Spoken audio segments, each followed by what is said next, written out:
and welcome to the Carson City School Board meeting. We'll call this meeting to order. Number 1, adoption of the agenda. Second. Motion by Laurel, second by Mike. Any discussion? Any public comment? Seeing none, all those in favor? Aye. Motion passes. Would you please all rise and do the flag salute with Laurel Crossman? Join me. I pledge allegiance to the flag of the United States of America and to the republic which stands one nation under God, indivisible, with liberty and justice for all. Thank you. Moving on to number 3, superintendent's reports. Mr. Stokes. Thank you, Madam President, members of the board. I chose tonight to make sure that you were aware of some of the items that are listed on your agenda as informational items. These are things that I think are important and coming up, and just was hoping that you might make sure you have these things on your calendar. And for those members of our staff who are watching, please remember that the open enrollment portion of the year for health benefits is currently in progress. That open enrollment period closes on November 16th. So if you have questions, please contact Human Resources at the Department of Human Resources at the district office. Also, tomorrow night, there will be a town hall meeting. Now, that's not a school board meeting. That's a meeting where I will be making a presentation at the Eagle Valley Middle School gym, and that starts at 6 p.m. The purpose of this meeting is to discuss the possibility of increasing the student enrollment at Eagle Valley Middle School by decreasing the number of students who currently attend Carson Middle. So we just want the community to be there and to be able to attend and to know what that meeting is about. Also, if you would put on your calendars, the next Community PLC is scheduled for November 20th, and that will begin at 6 p.m. in the Carson High School Library. And lastly, I may be stealing some thunder from our students, but the Thanksgiving holiday is November 27th to the 29th. There'll be no school during those days. And that's my report. Thank you, Mr. Stokes. Moving on to number 4, board reports. We'll start out with Ginger from Carson High. Hi.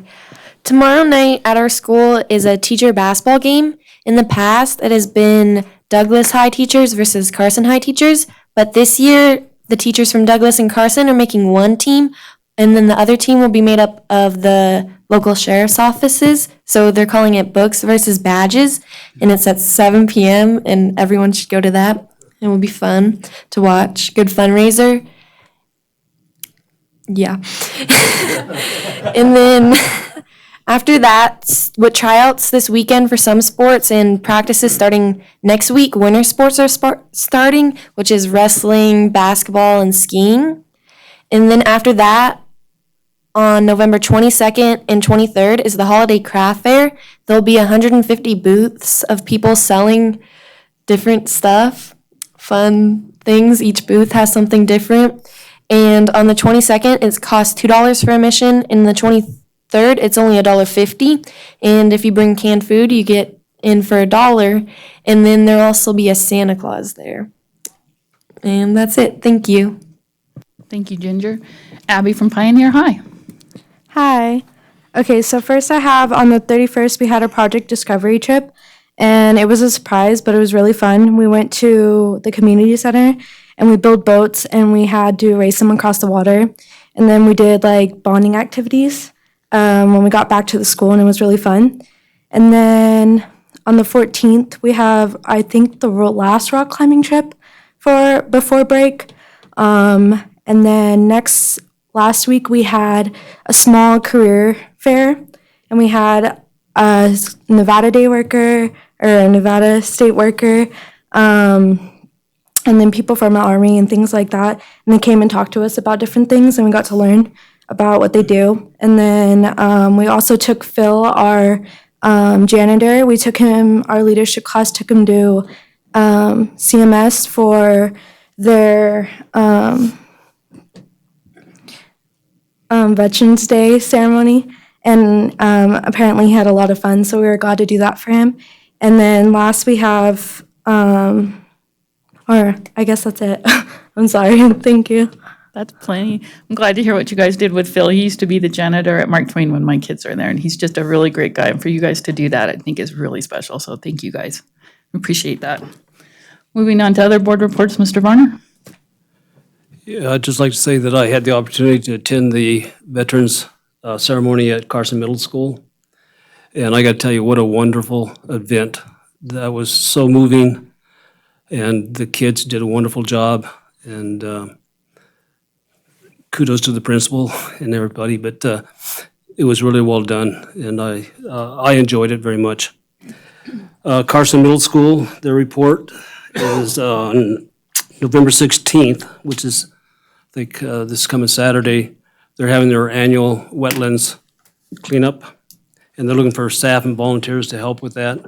And any tools you can bring, shovels, rakes, et cetera, they'd be glad to have you there. And that is starting at 9 a.m. and it'll go until 2 p.m. So anybody who wants to volunteer, please do so. Then on the 22nd November, they're having the chili bingo night. It's a fundraiser for the band, and that's from 6 p.m. to 9 p.m. And that's in the gym and the cafeteria. And that's really about the report I have tonight. Thank you, Ms. Crossman. Okay, for Fremont, let me get this a little closer. For Fremont Elementary School, this Thursday, they are having a science night starting at 5:30. And for Fritch, I don't have a report, but I did want to report on the field trip that they took. The 4th and 5th graders and the specialist teachers took a field trip to Spooner Lake, and they learned, Nevada Department of Wildlife was there, and so they learned about Leave No Trace. They learned about casting and fishing and all kinds of great things, lots of different stations out there. So that was a really good experience for those kids. Also, I'd like to remind you guys that the NASB conference is already starting next Friday. So we'll see you there next weekend. Hard to believe it's almost here. Ms. Ramirez. Yes, so for Mark Twain, Mrs. Calaria would like to thank the parents for attending the parent-teacher conference. They had a magnificent turnout. And then the ESL team will have their monthly parent I Can meeting on Tuesday, November 19th. They will be planning a posada. Sounds super exciting. The 5th grade teachers and students will be having their annual Heritage Feast on Tuesday, November 26th. And then for Empire, congratulations to them. They received a couple of grants. One of the grants was a Rotary $5,000 grant, and that's going to be to support the family STEM nights. And then they also received the OSIT, which is Office of Science, Information, and Technology. The $1,500 grant will support the Girls in STEM Club. And they have begun a variety of clubs at their school. This is the list of the clubs, quite a bit. They have the Chess Club, Makers Club, Cleanup Club, Before School Book Club, Girls in STEM Club. So those are all very well received by all the students. So they have a good number of students participating in all of them. So that concludes my report. Thank you, Mr. Casiopo. Thank you. Real quick for Carson High, not too much, but I wanted to let folks know that Carson High Guidance Department is taking eligible seniors to Nevada Bound Day on December 4th. To be eligible, seniors have to meet UNR requirements for admission, and seniors can pick up field trip forms from the guidance office. And those are due very soon on the 14th. So if anyone's interested, contact them if you can tomorrow and get your forms in. And then I just wanted to, I forgot if I mentioned it last time, I forgot the timing, but Trustee Ramirez and I were invited to attend Carson High School's Jumpstart kind of strategic planning meeting. And I was going to say Principal Fuson was there, but we're past that now. But we had a nice conversation about how Jumpstart and AP coexist, what plans are for Jumpstart, and really it was kind of ideas for recruitment, what are our maximum capacities, but just trying to kind of spearhead that in the right direction and make sure that that's getting the attention it deserves, so that students learn about all their opportunities, whether it's CTE, Jumpstart, AP, and all those kinds of things. So really some great opportunities at the high school for all these students. And so I thought that was a nice start to what we're trying to do. And that concludes my report. I appreciate you two doing that because it's real important. I don't think we've had it refreshed since we first started, so glad to see you guys getting involved. Mr. Walker? No report this evening. Okay. I'd just like to congratulate Mr. Jocks. He was a Milken Award winner, and Jose and Laurel and I were there, and it was quite the event. It was pretty cool.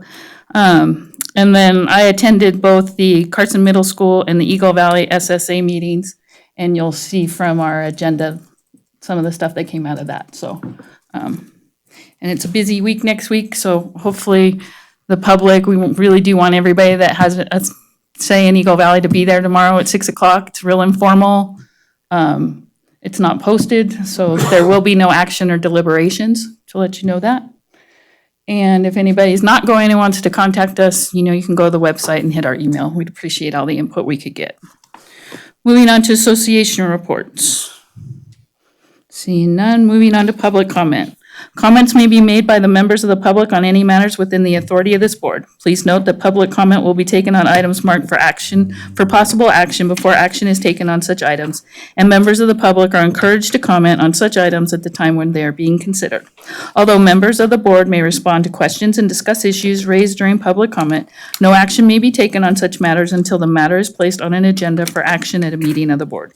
In making public comment, speakers are asked to come to the table, speak into the microphone, and identify themselves for the record. Speakers are asked to limit their comments to no more than 3 minutes and simply not repeat comments of others. Is there any public comment? Seeing none, we're moving on to number 7, discussion and possible action to approve the selection of the Family Life Committee members to serve 3-year terms, November 2019 to November 2022, in the following categories as 4 parent representatives. For possible action, Mrs. Story. Welcome.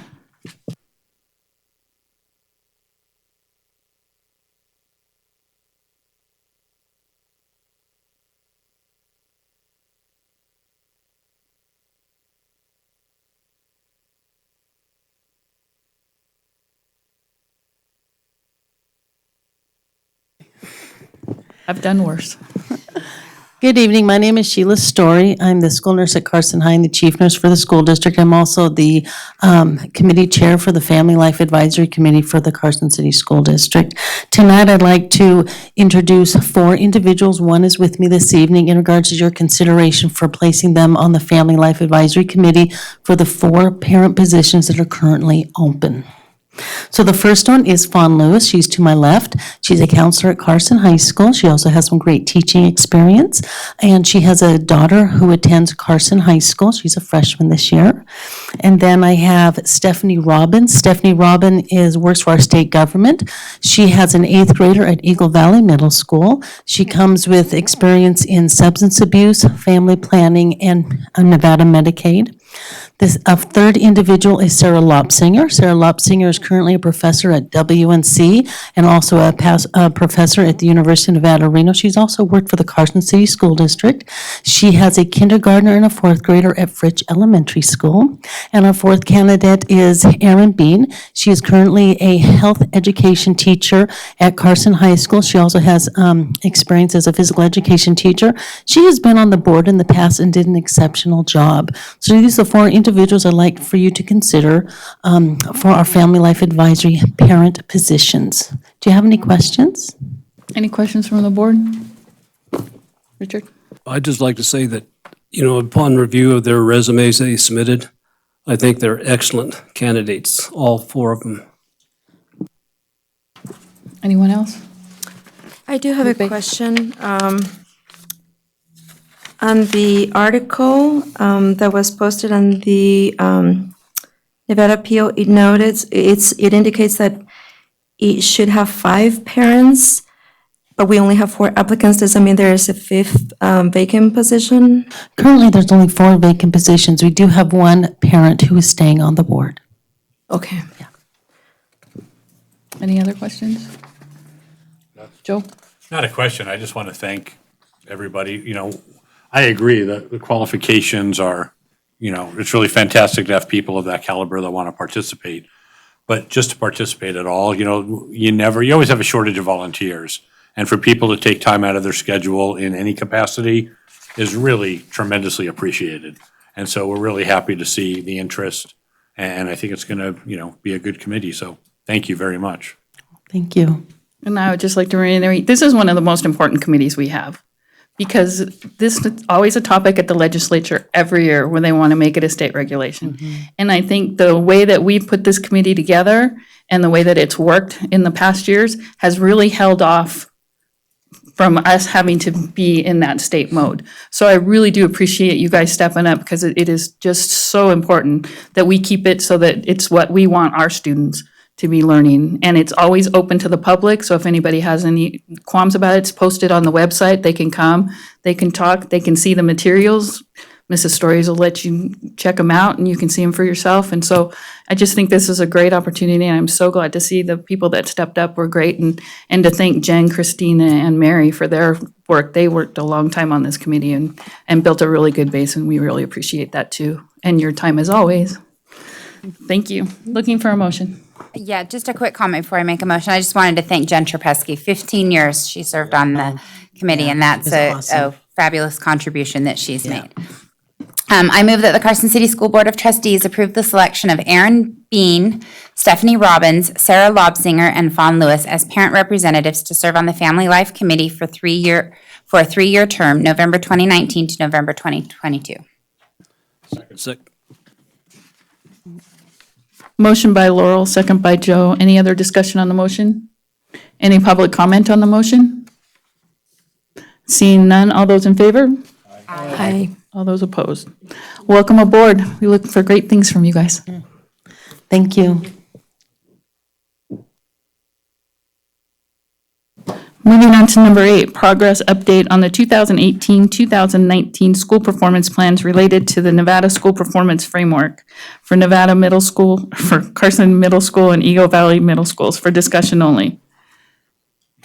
Don't be afraid. Come on up, boys. And Mrs. Fusion? It's really hard for me to say Dr. Conley, though. It's a good thing, because I'm not going to.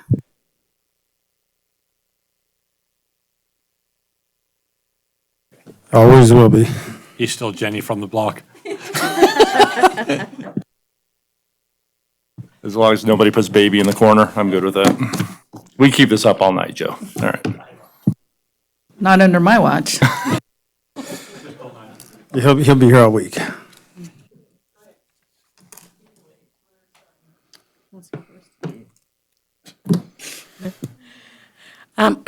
Good evening, and thank you for having us. I'm Tasha Fuson, Associate Superintendent Ed Services, for the record. We are on our 7th and 8th schools of reporting right now. The past 2 board meetings, you've had the time to listen to our elementary schools. So we're shifting gear and bringing up our middle schools. They are in a little bit of a different position than our elementaries. So we thought it would be appropriate to have them present at the same time and talk to you about the trends and what's the challenges that each of the individual schools have had. And then I'm here, of course, to answer any questions that you might have regarding their current ATSI status. So let's go ahead and start with Mr. Sadler from Carson Middle. Dan Sadler, for the record, from Carson Middle School. And am I doing something with this here? If you have slides. Is that displayed?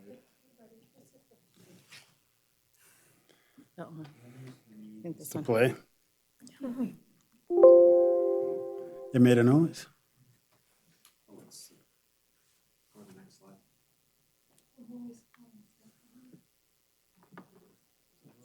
Let's see.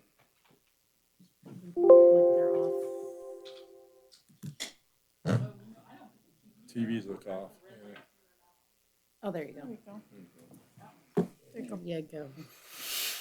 All right. Try this again. Dan Sadler, Principal Carson Middle School. My pleasure to be here tonight with you. And we're in a position this year with our school performance data that we're asking some really good questions at our school about why we're in the boat we're in. But I wanted to just start with kind of talking about where we've been over the last couple years in our journey. And, you know, for several years, our school performance plan was really supporting the work of our teachers through Race to the Top, and much of the work that we did. I remember meeting with y'all several years ago talking, you know, our new school performance plan with the learner center model was going to be very different because we were no longer going to be plugging holes in the dam. Our old school improvement plans kind of shifted between ELA and math year to year, and we would create new goals, and we'd kind of see where we ended up, and then we'd make adjustments and create new goals, but in ELA and math.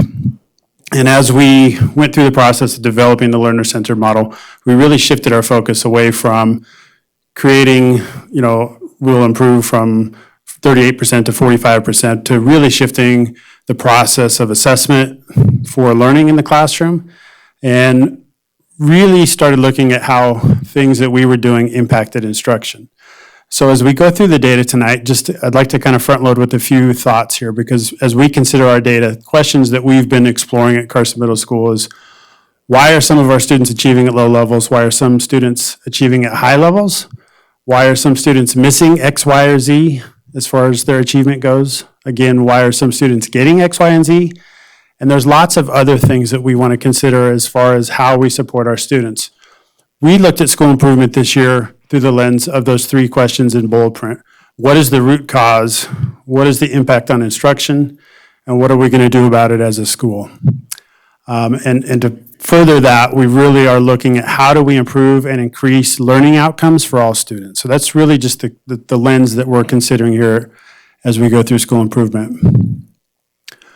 What you're looking at here is our school performance for the last 3 years. And you'll see, depending on how you look at the data, if you just go grade level straight across, for example, if we look at 6th grade there in ELA, you'll see in 2017, we had 46% of our students at achievement, 2018, 42.2%, and then 2019, 38.6%. So it's a difference. In that 1 year, we dipped 3.6%, and it's a decline across 3 years consistently. If you look at a particular grade level, for instance, if you look at that 2017 6th grade and then follow that group of students as they go down, you'll see that they increased as 7th graders and then went down as 8th graders in 2019. Likewise, if you follow 2017, the green column, 45.4% as 7th graders, you'll see that they increased last year to 50.5%. That same group of students that you see there, if you move down to math, again, we're looking at the green 7th grade, 27.3% achievement, and as you follow that down, 34.2%. So as we're comparing year to year, we've kind of looked at it both ways because we want to see what we're doing within certain grade levels, but we know that each year we have a different group of students. So it's really important for us to be looking at how those students are performing as they increase their years in our school. And as we consider this data as a staff, you know, we start thinking of reasons why. And we have a long list of, well, it's because of X, Y, and Z. And so many of those things on that list are truly out of our control. So we talked about lots of different reasons, you know, our student numbers being one, and there's a long list of other things that I'm not going to get into here. You know, as a principal, I take 100% responsibility in this data, and it's my role to really do something about this so that we're seeing an increase in our data trends. So we didn't spend a whole lot of time creating a laundry list of our student achievement. Again, we have a lot of really good success indicators, a lot of really good things happening at Carson Middle School. And unfortunately, SBAC achievement as a school and within subpopulations, our current data trends do not show that we're moving the right direction. Yeah. So on that, there was 1 year where you got like 300 new kids in there. Well, it feels like it's been that way the last 2 years now. Right. It was 200? Yeah, I don't have the numbers in front of me, but you got a in 2017, we were roughly 1,100 students, probably a little bit more than 1,100. But that was the year that we jumped up. I think we were at 1086 the year prior to that, and we went to 1180 something. Yeah, and then we saw an increase in 2018, and we've seen an increase again this year. Yeah. A quick question on that slide. The eighth grade and 2017 with the 13%, is that the year that the eighth graders that were taking algebra did not Correct. take the SBAC? Yes. Okay, and Yes. so the big jump is all eighth Correct. graders. The next year, 2018 was all the eighth first year we graders had took- all the eighth graders take the Okay. SBAC. Okay, Yeah. thanks.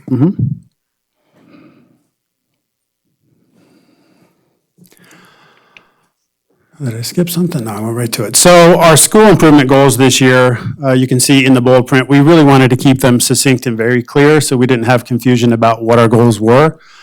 So this is the condensed version of our school performance plan, but essentially our first goal is to improve school-wide literacy. Our second goal is to improve school-wide math proficiency. And then the third goal is really to create an efficacious culture of learning to guide students in taking ownership of their achievement through assessment performance.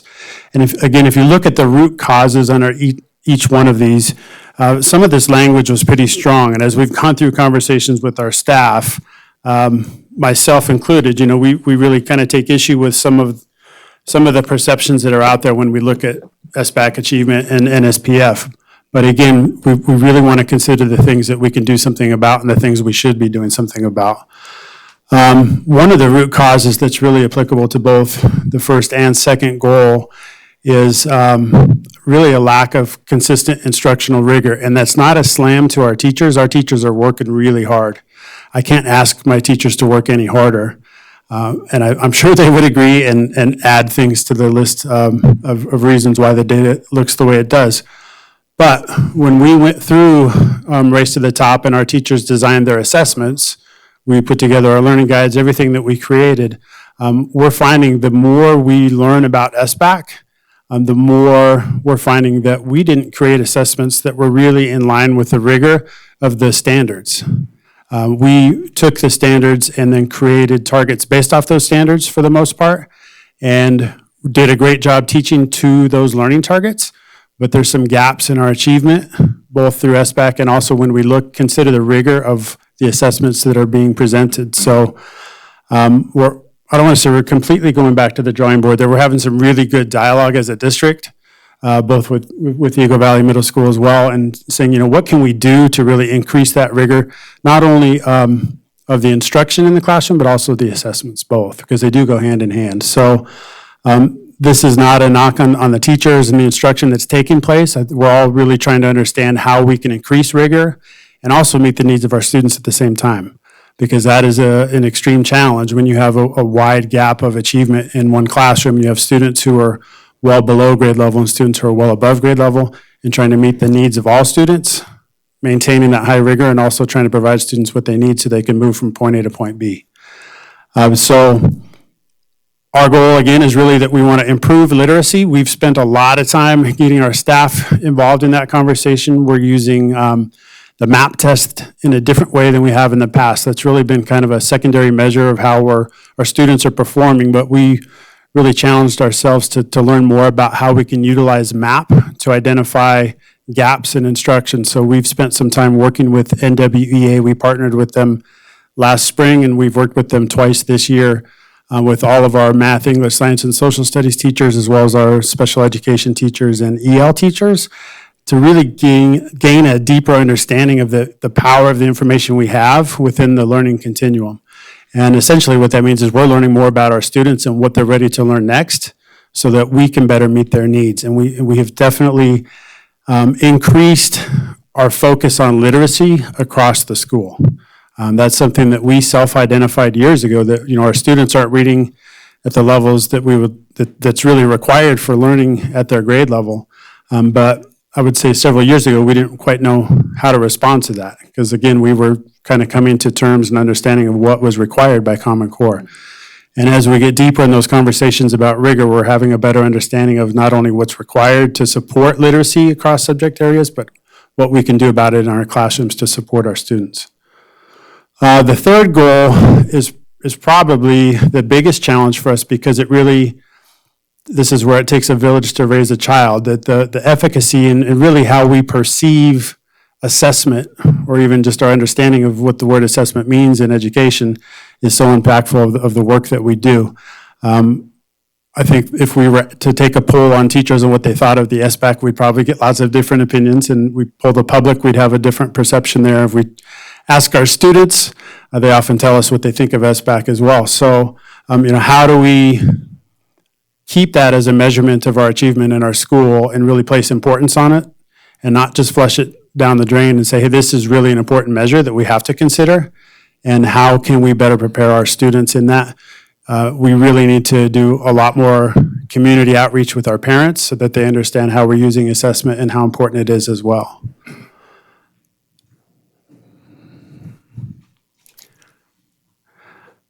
So in addition to those goals, just a couple of things to highlight. We do have a lot of celebrations, and I didn't go through that long list here either, but just a couple to point out that are related to student achievement. Our GATE student population, which was 224 students last year, we had 86.6% of those students show achievement on SBAC. You can see the highlight there, 94% in 7th grade on ELA and 91% in 7th grade on math. So really proud of the work that our GATE students are doing there, and certainly the teachers that are supporting them. We did have some growth within non-proficient students last year as far as our target. So we did have some positive growth with some of our sub-pops within meeting their growth targets after not meeting them the prior year. Academic teaming is something that we've really had some good conversation and actually implemented this year school-wide, so that 93% of our students are placed on academic teams, meaning that they share math, English, science, and social studies teacher. Math is leveled a little bit differently because we have advanced math classes, so not all of our students are teamed within math just due to scheduling. But all the rest of the students that we have are teamed with social studies, English, and science. And in those conversations, we're having dialogue about how we support literacy across those content areas, in addition to really taking a deeper dive into the data and what we know about our students and what we don't know about our students and how we can get to know them better. You see there the focus on literacy, I've already highlighted that. Within that, we're also embedding or injecting TESOL and HQSI strategies. When we were going through the Department of Justice conversation years ago with really why the TESOL and HQSI came to light in our district, we were really in tune with what we were doing in the classroom as far as how we were supporting our students. And we've kind of fallen away from that compared to where we were. So really going back to what those high quality instructional strategies are to support EL learners is becoming a bigger part of our conversation as we support literacy. Obviously increasing the instructional rigor and the rigor of the assessments. We have a lot to celebrate in our social emotional learning at Carson Middle School. Our student survey has been increasing each of the last 2 years as far as it being a safe environment and students feeling safe there. We implemented an in-school suspension room this year to reduce the number of out-of-school suspensions, and that's something that's really changing the culture of learning for those students who typically would be suspended out of school. They're staying in school, they're getting work done, and they don't want to come back to in school. So that's a positive for those students and getting them back into the classroom. SB 178 interventions, we did receive additional funding from the state this year, $223,000 to implement supports for the students performing in the lowest 25th percentile on SBAC in free and reduced and EL populations. So we do have in-school interventions supporting those students. We started that mid-October, and it's going really well so far. And we just received word over the last 2 weeks that we have additional supports for ELs and IEP students after school. So that's not up and running yet, but we're going to get that up and running here very shortly. So again, it's kind of a mixed bag with our data. You know, we definitely have some success indicators, and we could look at lots more things that we're doing really well, but we're learning from things that we need to do better. And I will say that I'm really proud of our staff that people haven't been challenging this as, why are we doing this? Everybody understands this. We're doing this because we want to make a better school for our students and create better learning opportunities. And I'm really proud of our staff for taking ownership in that.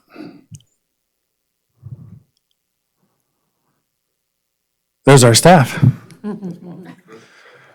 Yeah. So any questions that you have, I'll be happy to answer. Richard? Yeah, I just wondered about your EL, 1 out of 10 on your thing. And I'm curious why you think there's such a drop, because some of your feeder schools seem to be doing fairly well in the EL, like some are 10 out of 10 on the score there. And I'm wondering why the dip when they get into middle school, in your school? Yeah, well, I'd say we're exploring that right now. We've kind of been up and down with our EL data for years. We were sad to not see growth in that area this year. But when you look at growth within, like if we look at our EL testing, to be exited, students have to receive a score of 4.3, I believe, 4.4. And we had a lot of students show growth that got to like a 3.9 that were right there but didn't get across the hump. So what we're doing there is really taking a look at what areas did they not have success and then really trying to bolster that up. And that's really speaking and listening that we've seen with our student data. So I can't tell you exactly why that's taken place. Certainly when students come to middle school and they're transitioning to multiple subjects, multiple teachers, if they have, English as a second language for them, then it becomes a bigger challenge because you're multiplying, working with 1 or 2 teachers to now working with 7 or 8. So we do know that's a transition issue for any student in middle school, but certainly for an English language learner. Yeah, I could see that, I guess. But I have a couple other questions if I could. You think some of your performance issues could be related to overcrowding conditions? Well, I do think that's certainly a condition of our school is we are overcrowded and we are trying to balance so many things within the school, given the resources we have. I won't point to that as an excuse as to why our achievement's not increasing, but it is a contributing factor. I'm wondering when you transition to Race to the Top and you have the learner-centered model, and it seems like your performance has gone down since then, is that a factor? It is. I think that really speaks to the instructional rigor. When we were going through Race to the Top, there was a lot of emphasis placed on learning guides. There was a lot of emphasis placed on having tools put in place, making sure that the data sets were there. But we didn't ever really step back and measure how are we doing with this. We never looked at school-wide mastery. We used our student achievement data as far as students passing classes as our success indicator. And I think when we were going through that process, we kind of missed the boat as far as these assessments really need to be at a high level of rigor so that if students aren't meeting that level, we can do something about it with our instruction. And I think as teachers were going through that process, it became a whirlwind of, okay, I have to go create this assessment, and now I got to get pulled out while we're creating these assessments, and then I need to go back to focus on this instruction. Compare that, as they were building this and flying it at the same time, as opposed to giving them the tools they need to get those students to move up in the classroom. And I know there was different reasons for that we wanted the teachers as the instructional experts and the content experts to be able to own that part of the conversation. But I think we got lost in the shuffle a little bit as far as the rigor goes. Thank you. Laurel? Just something that I'm noting during this, because it's concerning that it's on a downward trend. It's concerning to me that there's not a culture emphasizing the importance of the SBAC test, because that is what we're measured by as a school. I'm concerned about the English learner proficiency. And I'm also concerned because I noticed for those 3 years where achievement has continually gone down, there's been 3 different schedules that teachers have had to adjust with blocks and not block days. And I think that puts an extra burden on them to have to change their lesson plans from year to year. And perhaps with all of that shuffle, maybe some of the focus was lost on what it is. And then I guess my other question is, because I've heard from teachers, what are the remediation for struggling students? What are the steps that are for some of the kids that are so far behind? What remediation do they have? Well, that's, I'm not sure which part you want me to answer first on that. The remediation part of it, well, right now, we're really targeting the lower 25th percentile because we have some additional supports put in place there. I think a lot of the questions, actually several of the questions you ask do point to in consideration of the size of our school. In addition, even in intervention type of programming, we have so many students in our school that we had to increase our schedule to a 7-period day to be able to create enough sections to get students in classes at a reasonable class size. When we did that, we lose the opportunity to provide in-school interventions. For example, if in the past, if we had a 6-period day and I could assign an intervention class 2 periods of the day to one of my teachers, we lost that availability because we had to create enough sections to get all of our students in a class. So a lot of those are interrelated. Well, and I just want to say, it's the SBAC is one measure of success. And I mean, from our perspective, that's what we see. But in a classroom, that's not all you look at. In a school, that's not all you look at. Teachers don't know exactly what questions are going to be on the SBAC. Neither do administrators. And so it's kind of like you prepare the best guess. And when you look at ELL students, there's a lot of reading on those exams. And for a child who's trying to master the language, I mean, just imagine sitting down. Some of those questions are confusing for the adults when we do practice sessions. And so I think that we just have to remember that there's a lot of work that goes into this. And I think that looking at those TESOL strategies and making sure that they're implemented in the classrooms and we're supporting the students. And it's really hard to remediate that many students when you get to the size of your student population. And so it's kind of a perfect storm. And I think that part of it is just understanding how challenging that test is. Not saying that it shouldn't be challenging. I'm just saying it's just one measure. And one of the things you can't control with middle schoolers is their motivation. And if they come to school and they say, I'm sick of taking tests for a full week, I'm not doing it today, there's nothing they can do. They can't sit there and say, no, you're not answering these questions right. It's really just trying to prompt them along, kind of bolster them up. And it's a lot of testing at the end of the year. So I think there's a lot of factors that go into it. And I think that we also have to remember that when you get to a certain level of achievement with the matrix of this, you can't keep going up. And so both of our middle schools were really at the top of their game. And so now you're having to adjust the next wave. And that's just kind of the cycle. You can't keep going up. It's not like once you get to a 5-star school, it's not like they say, okay, you're done. No, then you have to keep going up higher. And there's only so much growth you can make. And so I think that we just have to remember that it's a complicated process. I appreciate that. And going to the efficacious culture, I think our goal number 3 becomes multifaceted through the lens that we can consider this, because it's not that we don't want to support SBAC. It's really having a better understanding of what it is and what's represented. Also with how we utilize assessment ongoing, both formatively and summatively in the classroom, how we utilize assessment for map data, and how our students understand the impact of those assessments as well. We had a record number of parents opt out of SBAC last year, and so there's a lot of conversation to be had with educating parents on the importance of this assessment as well. And not everybody buys into that, so we're trying to really create some ownership there from our. It is, absolutely. But we really need to grow that. Like, we need to spend more time talking to our parents about that, talking to our students about it. And I will tell you that so far this school year, the conversations we've been having with our students, they're taking more ownership over it, because we have students who are now getting pulled out of an elective class a couple days a week to go to interventions. And they're saying, hey, I don't like this. I want to be able to take my PE class every day.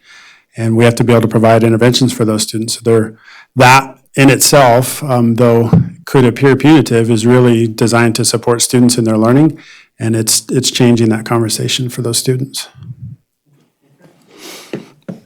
Dan, last year for the end of the year trip, your band students go to Disneyland and perform. And so I went and accompanied a group of your students for a couple of days. So one of the things that kind of struck me is for middle schoolers, those kids were really positive about CMS. And one of the things I thought to myself is, I'm not so sure when I was the dean at that school that those would have been the conversations those kids were having about the school. And so I think that culturally, it seems to be a really positive place. And there's always work to be done. But I think that you guys are doing a really good job because these kids are proud of that school. And they like their teachers, they like that school. And so I just think that that's huge. I appreciate you sharing that. I'm really proud of our staff. Certainly because you were in the dean's office, what our culture was like and the way that culture has shifted to meeting students where they're at and trying to move them forward so that they have better educational outcomes. Our staff has gotten behind that, and I'm really proud of our staff. I'm proud of our students too, because you're right, they do take pride in their school. Anything that certainly anybody can come visit the school. I'd be happy to highlight some of the things and show you what it looks like on a daily basis. But all things being considered, we've got a great teaching staff. We've got a great overall staff. Everybody's pitching in and taking ownership, and we love our students. Yeah, Dan, I want to reiterate or just acknowledge what Mike's saying. I completely agree. I think, number one, you guys are doing a great job. My daughter went to Carson Middle School. She's now in college. Many of her friends did. And for me, the gauge is, how are they doing now? They're doing great. They're all thriving. They're in schools all over the United States, whether it's Arizona, the Carolinas, Washington, Nevada. They're good students doing a good job, achieving at a high level in college. So our school district's doing a good job getting these kids ready, and Carson Middle is part of that success. So when you look at just the SBAC or something, that's exactly right. It's one gauge. Generally speaking, we're doing really well. We have some work to do, of course. But just when I go around to the classrooms and I talk to the teachers and the site administrators and whatnot, and I've brought this up every year we've been doing this, the one thing that jumps out at me, and it's kind of a low-hanging fruit in one aspect, but in another aspect, that low-hanging fruit is duct taped severely to the branch and you can't pull it off, is the amount of time we can teach. One of the big issues we have is, and we have to do it all and it's all important, but the data collection, the analysis, and all that stuff, we have teachers that there is not enough time in the existing day, and I'm not promoting a longer day, but I'm promoting finding a way to allow our educators to educate more. I think that would be a huge way, and that's not a reflection of you or anybody. It's, how do we do that? I still think that is. And how do you do that? Exactly. But that, I think, is a pretty hefty ingredient for success.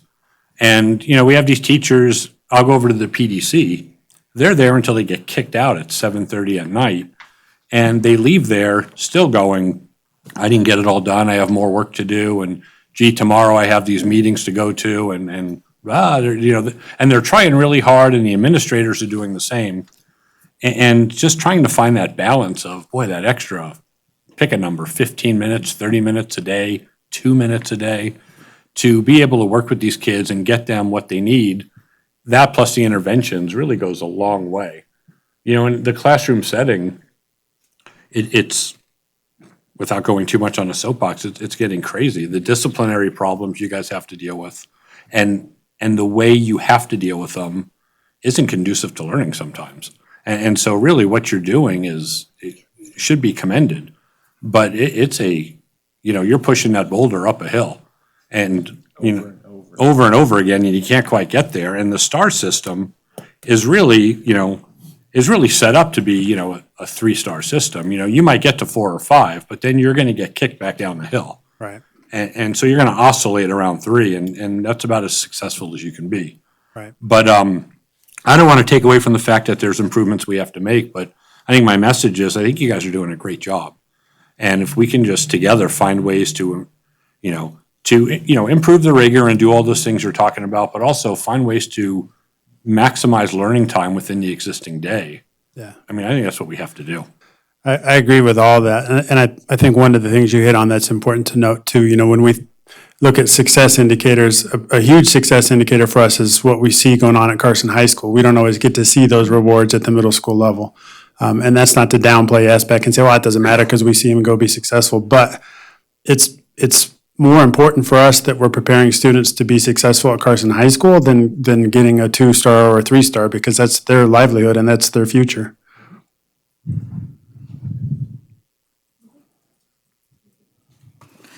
I'm kind of with everyone right now, and it's kind of concerning that it dropped almost 20 points. That part's really concerning to me, and I'm not sure why that's happening. But I'm excited about the success of the social emotional learning, especially in middle school with social media and stuff. I'm glad to see that the kids are feeling like they're safer and they have people to talk to. And I think that has a little bit to do with our resource officers that we've assigned there too. They've been real good there. But there is some real concerns, and it'll be interesting to see how you put it all back together so we're up 20 points next year, because that's a huge drop. So I think that is concerning, and it's concerning to me for those kids that are currently there. Will they be ready for high school? And how are they going to be able to do that? I think, when you look at going from 71 to 64.5, that's fluctuation within the test. And I don't think, I don't think the test is the indicator of all, but when you see a drop of almost 20 points, there's a lot of other factors that are going on that need to be fleshed out.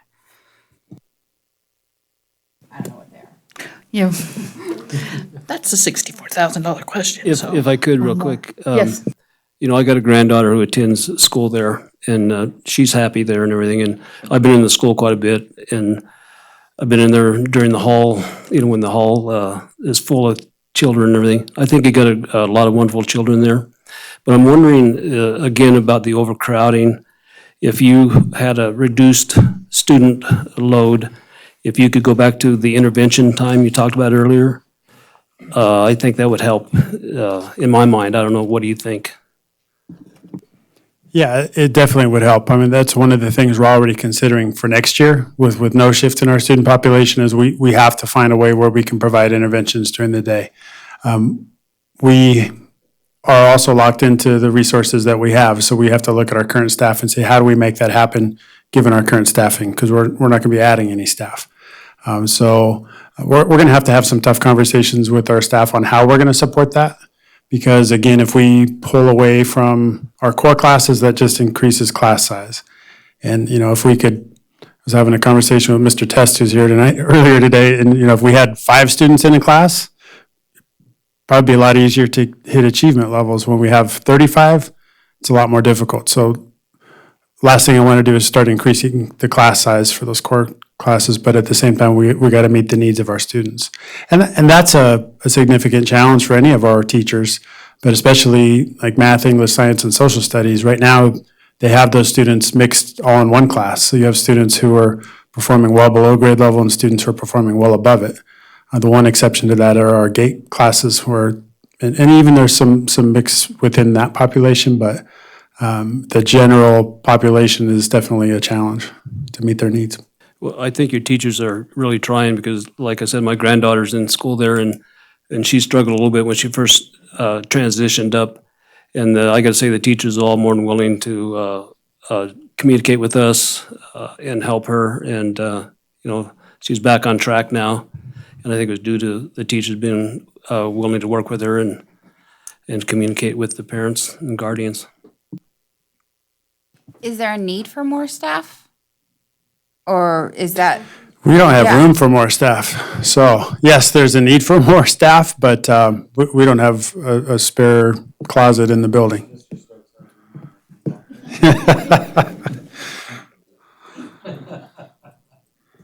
We added staff members, I want to say 2 school years ago. That was really because we had so many students show up. We added, 150 students that one year. And so that was really to compensate so that we could create additional sections of academics for those students. And in doing that, we have to create additional sections of electives for them to go to. So at that time, those allocations were used to create additional sections for our STEM courses.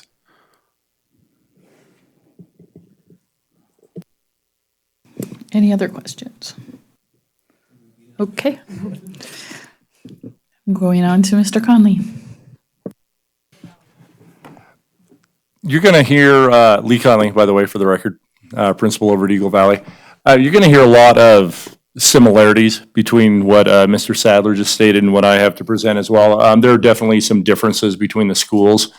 It's interesting. I'm sure I'll have some thoughts on maybe school size, because while I'm much smaller in stature, it poses its own challenges. So and we'll come back to this maybe more at the end, but or maybe during question and answer time.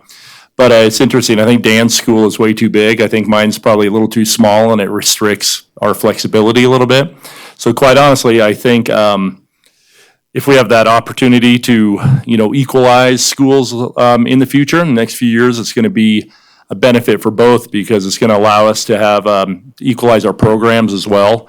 And I think that's going to allow us, as two middle school principals, if we're both still around at that point, to, I don't know where we'd go, but allow us to even plan, I think, closer together, because we're going to have so many more similarities if we end up being a little bit more equal in size and structure.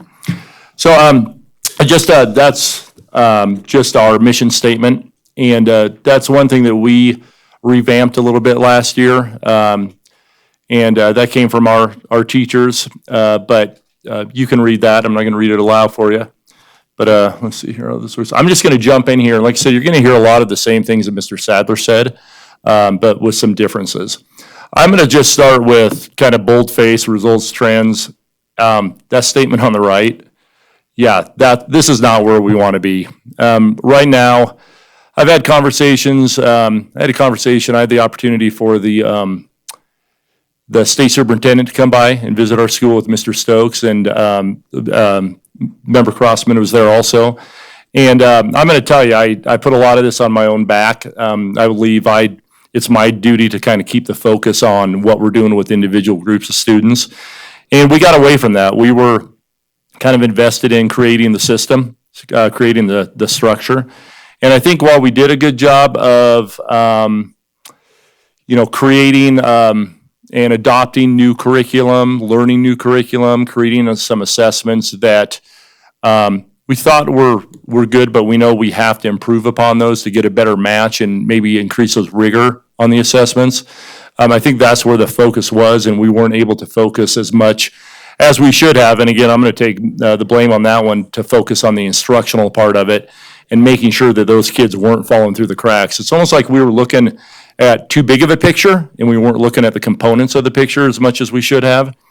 And so that's where right now we are realizing we're going to go back and look more at the components, meaning those sub-pops, what we're doing with individual students, and really looking at that daily achievement of our kids, not just if they're passing a class, but, what they're really achieving, just regarding based on different assessments, formative assessments, MAP, data. We're going to get back in, and we kind of got away from MAP for a while, and I'm not saying MAP is like the end all be all, but it's a very good indicator of where your kids are, and it helps direct you as to what you can do as a classroom teacher to help support those kids and what areas they really do need help in. So we are going to actually get back into, we're starting to utilize MAP data a little bit better, and it's going to take some retraining, because a lot of our teachers over the past few years have been new. And so we're going to have to find, comes back to Joe, what you were saying about time. And that's a tricky one, because we want time for the teachers to learn this stuff, but we don't want them to take time out of their classrooms, and we don't want to sub them out too much. So it's a precarious balance, but we think we have some ideas on how we can do that as well. You can see that, we've dropped 30 points over the past 2 years. I think we were pretty comfortable back a couple of years ago when we had the 72 points. And I think we got a little, and I'm going to say got a little lackadaisical on what we were doing, and saying, we're cruising. When you're at a 4, you're like, all's well. And I think admittedly, we kind of said, no, we got this. You're going to hear that phrase a little bit later, but in a different context of we got this. Yeah, Mike? So, Lee, just listening to what you're saying, one of the things I'm thinking about is every 3 years, your student population turns over. Mm-hmm. And so even having all those systems in place, it really might be a case of having to reassess student need. So incrementally, you were building those students up that were there, but now you have a whole new population. And so it's almost like you need to go back to the drawing board and do it again. You know, I mean, it just, middle school, you have a short window. And so Yeah. you're just always turning around and meeting the needs of those kids. And, when you think about these kids who are in middle school now are the kids that last year we were in meeting about 2 schools being in corrective action because they had so many years of being underperforming. I mean, that doesn't just go away. I mean, we have to meet those needs somewhere. And so it's going to follow them all the way up until they get those basic skills. And I appreciate you saying that, but I will tell you, I think we have some definitive plans, and we've been able to reflect and figure out maybe ways to help combat that, quite honestly. And I'm pretty excited about what we have in place and what we're going to continue doing and build in. So kind of generally some downward trends. And I'm honest, I'm trying to get a lot of the bad news out of the way first, because I'm going to show you some things that I think are heading in the right direction. But we did our student achievement, the growth, and those closing opportunity gaps, they all went down, and obviously that's how your star rating is based largely on that. That's why the star rating has gone down. Mr. Walker, I think it was you earlier that said it's tough to motivate a middle school student. This has been, in my 26 years in Carson, the trickiest and most bewildering group of kids to try to motivate that I've ever worked with.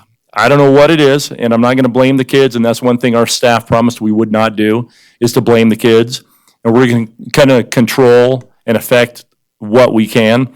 We know we've got some very challenging kids. We know we've got some challenging life circumstances, but we're going to do some things, which I'm going to get into here in a bit, about what we're going to do again to help combat that motivation. I just put this up here, and basically here's my coding. So the 2016-17 in both of those, ELA and math, that's kind of like our baseline. I'm comparing the 3 years. So you won't see any color in those. What I'm doing is, like, for example, when you see, let's just take overall school up there on math, very top one, 2016-17, if it goes to a green, that means we made positive growth. If it goes back down to a yellow, it means there's a little bit of a negative fall there. If you look further down on economically disadvantaged on math, bless you, it goes 14.8, 17.2, 17.8. So you can see it steadily increase. So all those colors are doing is showing that there's either an increase, a decrease, or things remain the same if they're the same color. Now I want you to go over, we're going to start over on reading. That obviously, you can just tell from the colors, is our more challenge area than math.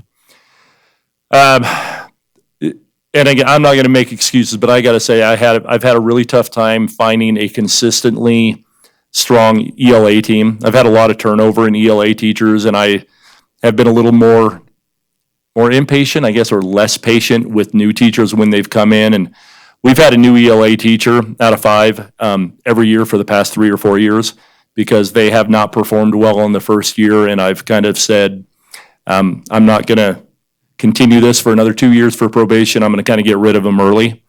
And so we've had new ones in, and I really do believe now that I found a good match and a good team that's going to work for Eagle Valley when it comes to ELA as a English team.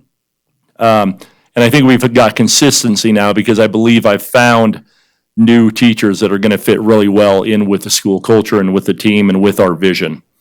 We didn't have that the last 3-4 years. There was kind of some tough goings there with some hires that we did.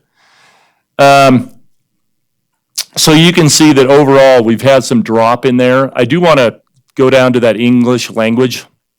You can see in math and reading, we rocked it. I'm just going to say we got 10 out of 10 on both of those. We started back in 16, 17, and an 8, and I'm going to give a lot of credit to Linda Belknap and Thomas Chandler, who were my ELA or my ESL teachers the last couple of years, and they Mr. Chandler has transitioned over to Spanish, but that's okay too because that just means Spanish is going to be great. But they worked really well, and I'm going to tell you one of the advantages I think we have as a smaller school is those teachers are able to go out and work a little bit more and maybe plan a little bit easier with the other teachers to support them a little bit more. We really focused also on those kids that were kind of on that monitored status, that they may have exited, but not just putting them out in the wild blue yonder and saying, hey, good luck. We made sure that we're really following through with those kids as well, even after they've exited. But basically, that means those numbers show that we've had a lot of kids that are actually exiting our program, and they're doing, so they're kind of out in the general population, so to speak now. Just some overall trends. You're going to see the free and reduced lunch, special ed Hispanic, ELL, and those students in the 2 or more races category, they all actually increased in the math. 6th and 7th grade have shown definitely, and you won't see it on that, but I'll show you on the next slide. I think I have, or I've got it in front of me. 6th and 7th grade have been a little bit more consistent than our 8th grade has for some reason, from year to year. 8th grade actually dropped over 11% in math, whereas our 6th and 7th graders actually remained right about the same, or they even increased a little bit in math. But then our overall score, because 8th grade dropped kind of dramatically, our overall score went down in math. Reading, it struggled obviously a little bit more. 6th grade, again, shows the most consistency. 7th, there's a slight little dip, but then 8th grade, this is the killer. It dropped 22%. I do think a lot of that was a motivational thing, but again, I'm going to get into the motivational in a little bit here.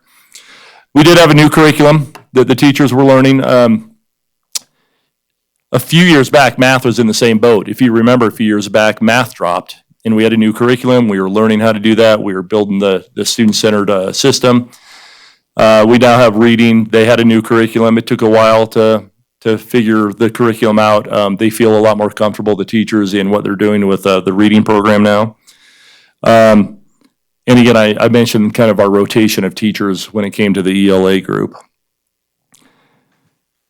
Any questions so far on any of that? I do want to, the green on the bottom, our climate survey, it continually increases, which means our kids are feeling safer. They're feeling like they have more connectiveness to our teachers, to the school, maybe a little bit more pride in being at Eagle Valley. Our academic learning plans, that is 100% every year, 3 years running. I've got to give that to our counselors. Basically, that means that they meet with every single kid and they go over exactly what is needed with every single kid, how they're doing on grades. You better have these credits if you're planning on going to the high school. If you're really interested in this job, these are the type of things you need to do. So I've got to give that to my counselors. I've got a stellar, only 2 of them, but stellar Mrs. Mathis and Mrs. Schofield as a counseling team. So we do, and I've kind of outlined a couple of them, but we have some celebrations. And mine's a little bit in a little bit different order than Mr. Sadler's presentation, but you're going to hear a lot of the same type of content. Again, those ELPA results for our ELL kids, 10 out of 10. So our kids are meeting those growth targets and they're on track to exit the English language status in 5 years if they keep going down the road. And like I said, we are closely monitoring those kids that are getting out of the program to make sure they don't fall back or start failing again. I am proud of this one. Our chronic absenteeism. And Mr. Sadler had mentioned there are some things that it is hard to have control over. This is the killer. When we talk to parents about going like on vacation, for example, they take their kid out of school for a week or 2. And then lo and behold, and Lord forbid, they actually get an illness that keeps them out for 2 or 3 weeks. All of a sudden, they're out 20 days without them even knowing what hit them. It's not just being gone, but then it's the lack of making up the work with the new legislation and the way they count chronic absenteeism.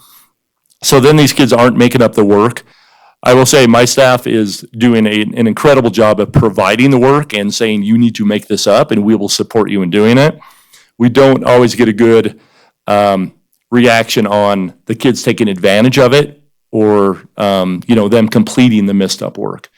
But we went from 13.8 at the end of last year, and right now we're at a current rate of less than 4%.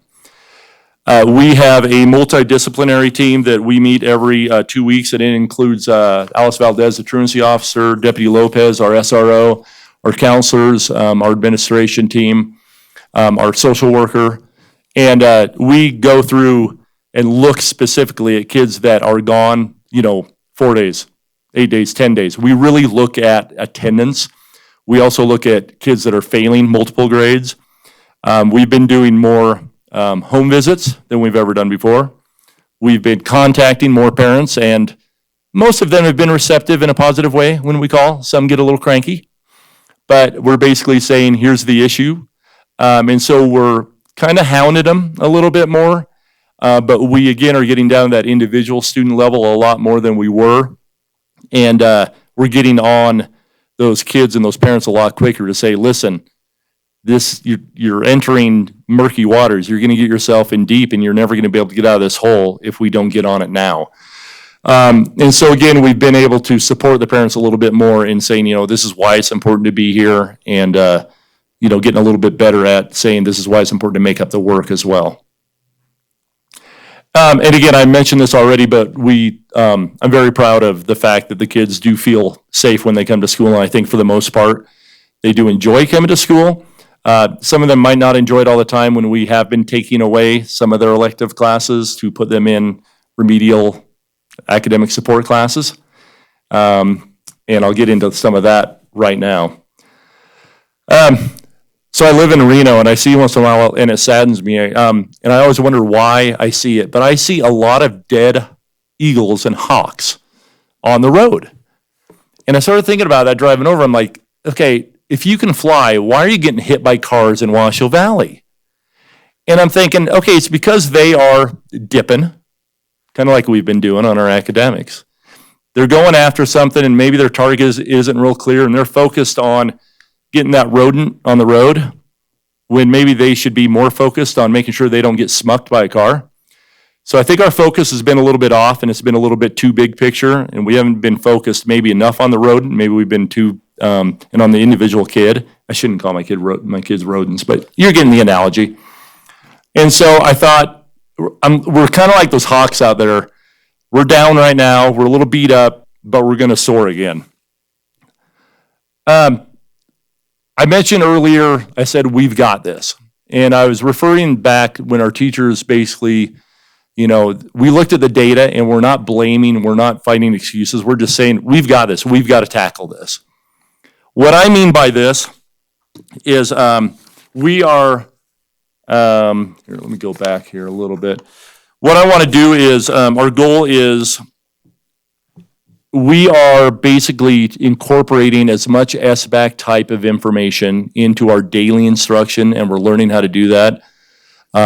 Asking more rigorous questions, spending time on solving, problems using logical thinking. It's not just a memorization of facts, but we're really getting into a system where when it comes to SBAC assessment time, come April, May, when the kids see that test, they aren't going to look at it and go, OMG, I can't do this, and shut down.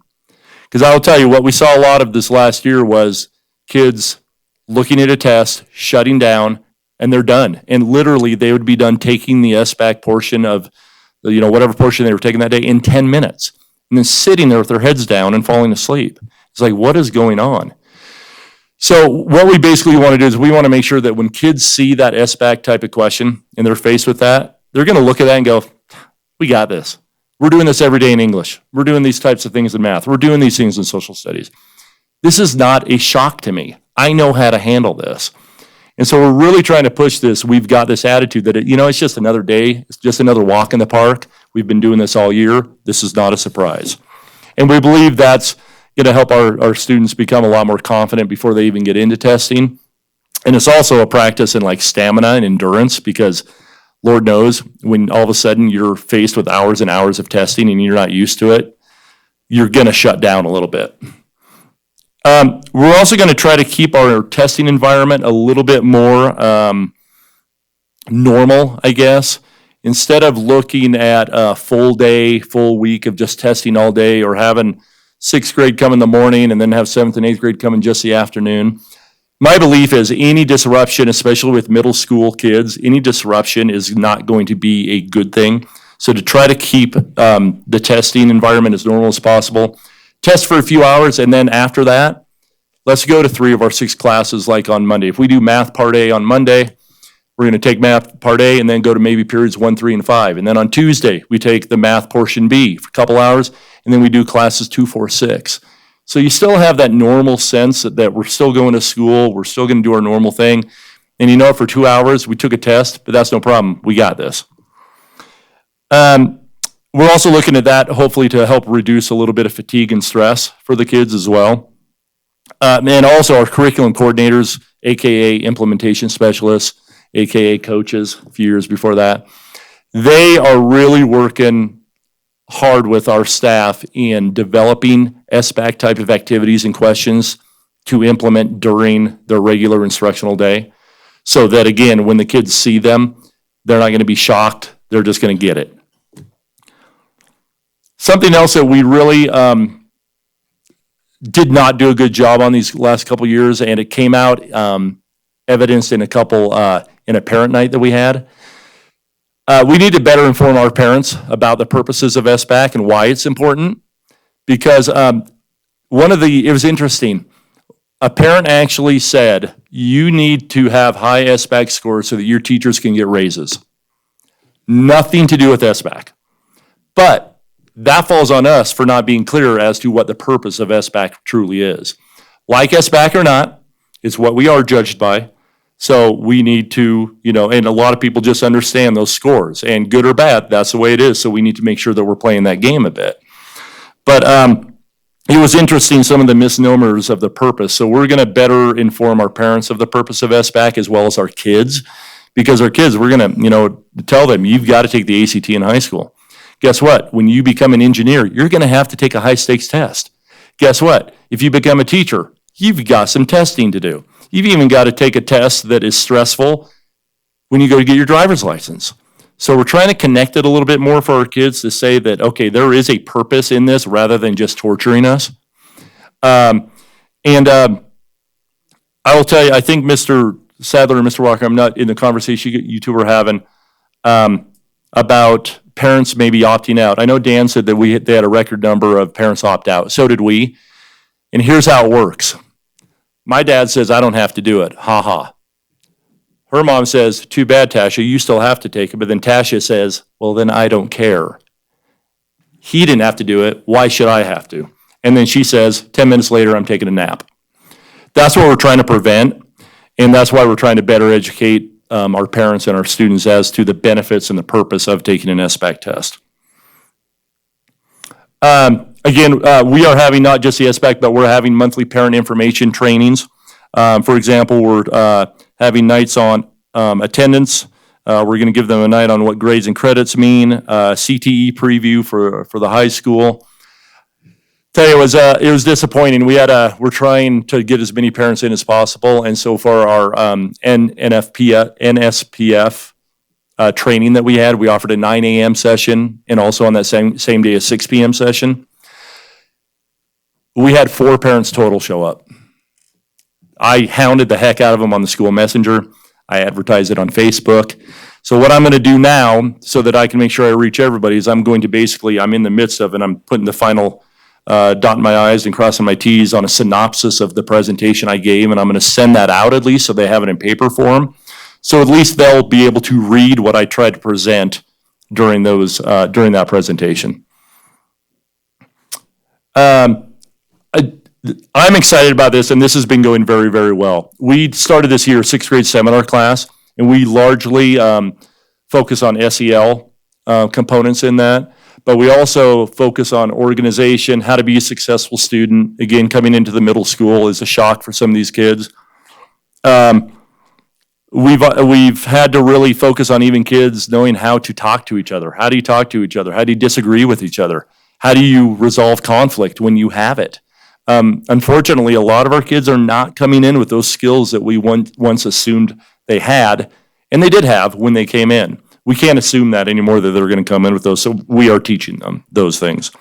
They're doing grade checks. We're teaching them how to self-advocate, how to make sure that they are being responsible for their own grades and getting that makeup work done, for example. And what I like is every sixth grader has kind of that homeroom teacher, kind of that safe spot that they can go to and ask for questions, ask for support. And then even though 7th and 8th grade, we don't have a specific seminar class for them, we are also, during every one of our ERD days or our staff meetings, we're going over SEL strategies for 7th and 8th grade teachers to implement into their classrooms as well. And then we're checking on to see if those are being implemented as well into their instructional day as well. So that 7th and 8th grade aren't just, oh, you don't need SEL. No, 7th and 8th grade need it too.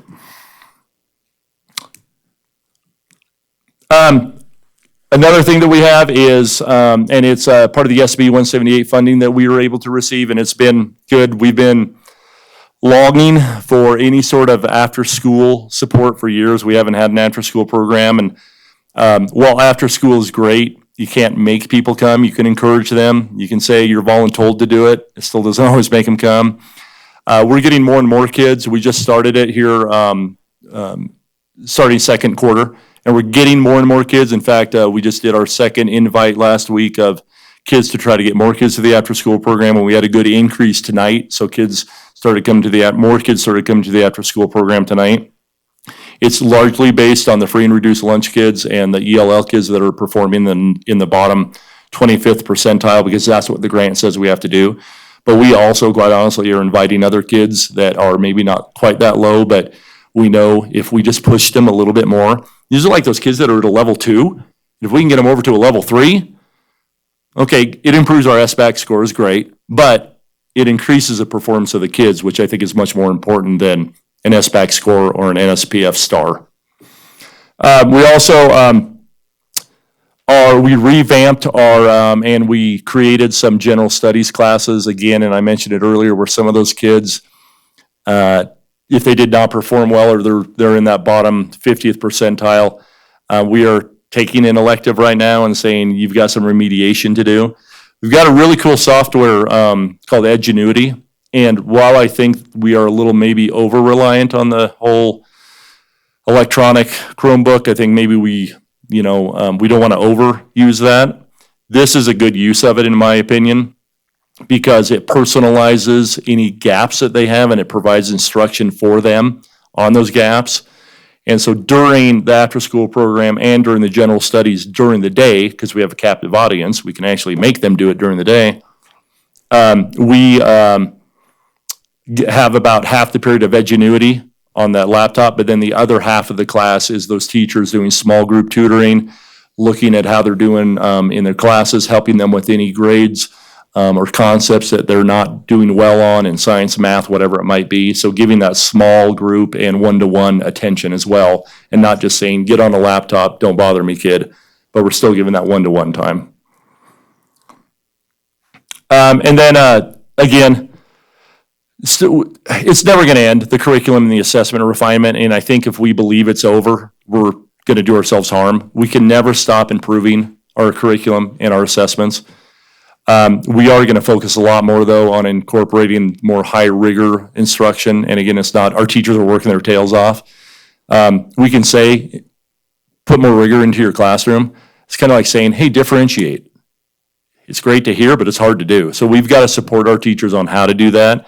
And again, working with the curriculum specialists and the coordinators, I think they're going to be a huge asset. And from what they've already done with our teachers, I'm very happy with, and I think we're on the right track.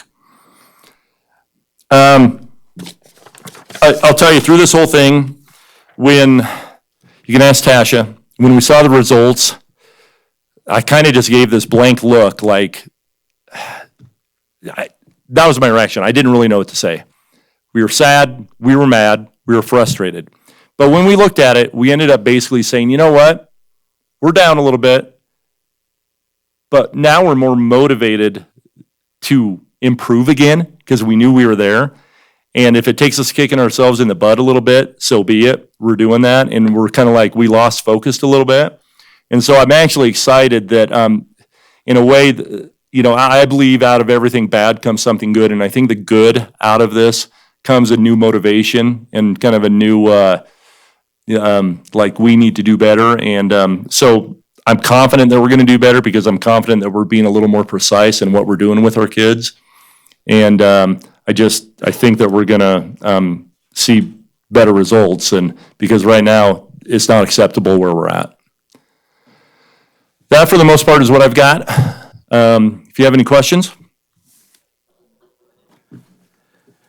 Yeah, I don't want to speak for the board, but I think that we all realize that there's improvement needed in both schools. And we're hopeful that the plans you guys have outlined for improvement will work. We're looking forward to next year to see those improvements. But I can tell you this, what I did like about both your presentations is that you guys didn't make excuses. You took responsibility for the performance of your schools, because it does land on your shoulders as being the administrators. But I did appreciate that. You didn't come in with a lot of excuses. You kind of laid it out like it is. And I think you're aware of the improvements that need to be made. And like I said, I'm very hopeful that they'll be made. Thank you. I hope you found EL people that you like, because 10 out of 10 on EL, good job on that. Are you working through that? No, I don't think it's going to waver, if that's what you're asking. I don't think it's going to waver. We are celebrating that as a staff. Sometimes we get too lost in our day-to-day things, and I think it's important that we celebrate even through the tough times and the tough results of the good things that we're doing. So yeah, we definitely made a deal out of it. And then just a question for you, because we did talk about the overcrowding. You are a smaller school, but are you also at capacity for the number of classrooms that you have? Yeah, we're busting size-wise at the seams. Now, our core classes right now are pretty good size. They're right around 29, 30, which is great. We, though, are looking at next year. Let me back up a little bit. We were trying to get, and we couldn't be just because budgetary things, we were trying to provide some more options for kids when it came to like electives and all that. And we weren't able to do that just because we couldn't get, the budget wouldn't allow us to, get more teachers. We were going to go to a 7-period. We had a schedule all made, 7 periods and all that. And when we knew that we weren't going to be able to get more staff and, through the periods, basically be able to afford and offer all those electives, we went back to a 6-period, but we revamped what we did with some of the general studies, the remediation, the support classes that we offered. We didn't have those last year. So we were able to, I really looked at what our teachers were licensed to do and certified to do. And there's going to be more of that. Quite honestly, we're going to look at more and more of what our teachers are certified to teach. Because that's one of the challenges of the small school is because we're small, a lot of my teachers, almost all of them, teach more than one thing. They're going to teach like 6th grade math and 7th grade math. So that limits the flexibility that we have because we've got to have all of those sections to satisfy the numbers. But yeah, physically right now, we don't have any room. In fact, we even converted one of our tech labs, which is nice. I mean, the Chromebooks allowed us to do that, but it's now a classroom. The classroom is really an office that we used last year for our implementation specialists and do a lot of team meetings. That's now a small classroom. So we've got a number of those. I had to double up my special ed teachers and work the schedule so that only one teacher has a group of kids in the classroom at one time, and then we just kind of rotate the use of that classroom. We've had to get a little creative, but it's worked. But I actually look forward to having a few more kids and to have some more space because I think it's going to offer us a little bit more flexibility, and I think it's going to afford us the ability to offer more electives and some more opportunities for the kids as well, while remaining consistently around 30 with our core classes. I do want to thank you for including the parents in these conversations because I think that is the key. And that's actually one of the questions that I was going to ask you. When you adjust their schedules, moving an elective class to a remedial class, do you include the parents in those conversations? Oh, yeah. Yeah, we make contact with every single parent saying, hey, this is what we're doing and this is why. We've had I think we've had maybe one or two parents out of, how many kids did we move? 60? 60, yeah, about 65 kids we moved. 2 or 3 of them kind of balked, 2 kind of refused, but 63 out of 65 is not bad. Definitely. They understand why. And I commend both of you for all you're doing. I know that it is extremely challenging, especially when we're, dealing with the students that are English language learners. I can completely understand your concerns because I am dealing with similar struggles at the college level with some of the students. So, in anything and everything that you guys are doing right now at the level of middle school is going to be extremely instrumental for these kids to be successful. And I can honestly tell you that the students are telling me that they wish they had the opportunity to do dual enrollment classes when they were in middle school and high school. So please keep that in mind in terms of how to help students, how to challenge those students. Because a lot of times I think that's what they're lacking. They're lacking that, that rigorous work, So thank you. Thanks for everything you guys do. Joe? Yeah, Lee, thanks. It's same comments I had with Dan. I mean, I think, again, identifying those factors like you guys have, I thought, did a good job tonight of identifying of this is where the hard work needs to be done, and addressing the curriculum. We've had a lot of new curriculum lately, and that's a learning curve with all the the district as a whole, the administrators, the teachers, and everybody. So, I mean, all those challenges come into play, and when you're at middle school is an odd level. I remember when I was in middle school, not exactly, my best performing years in life, if you will. But, when I think about some of what you said, you mentioned you had some pretty significant drops when you got to the 8th grade level. And at 6th grade, you have the 6th grade orientation. And I think maybe just kind of shooting off the hip, one thing is at 8th grade, maybe kind of a reminder of, why are we doing this? You're introducing it in 6th grade, 7th grade, they kind of remember and they keep going.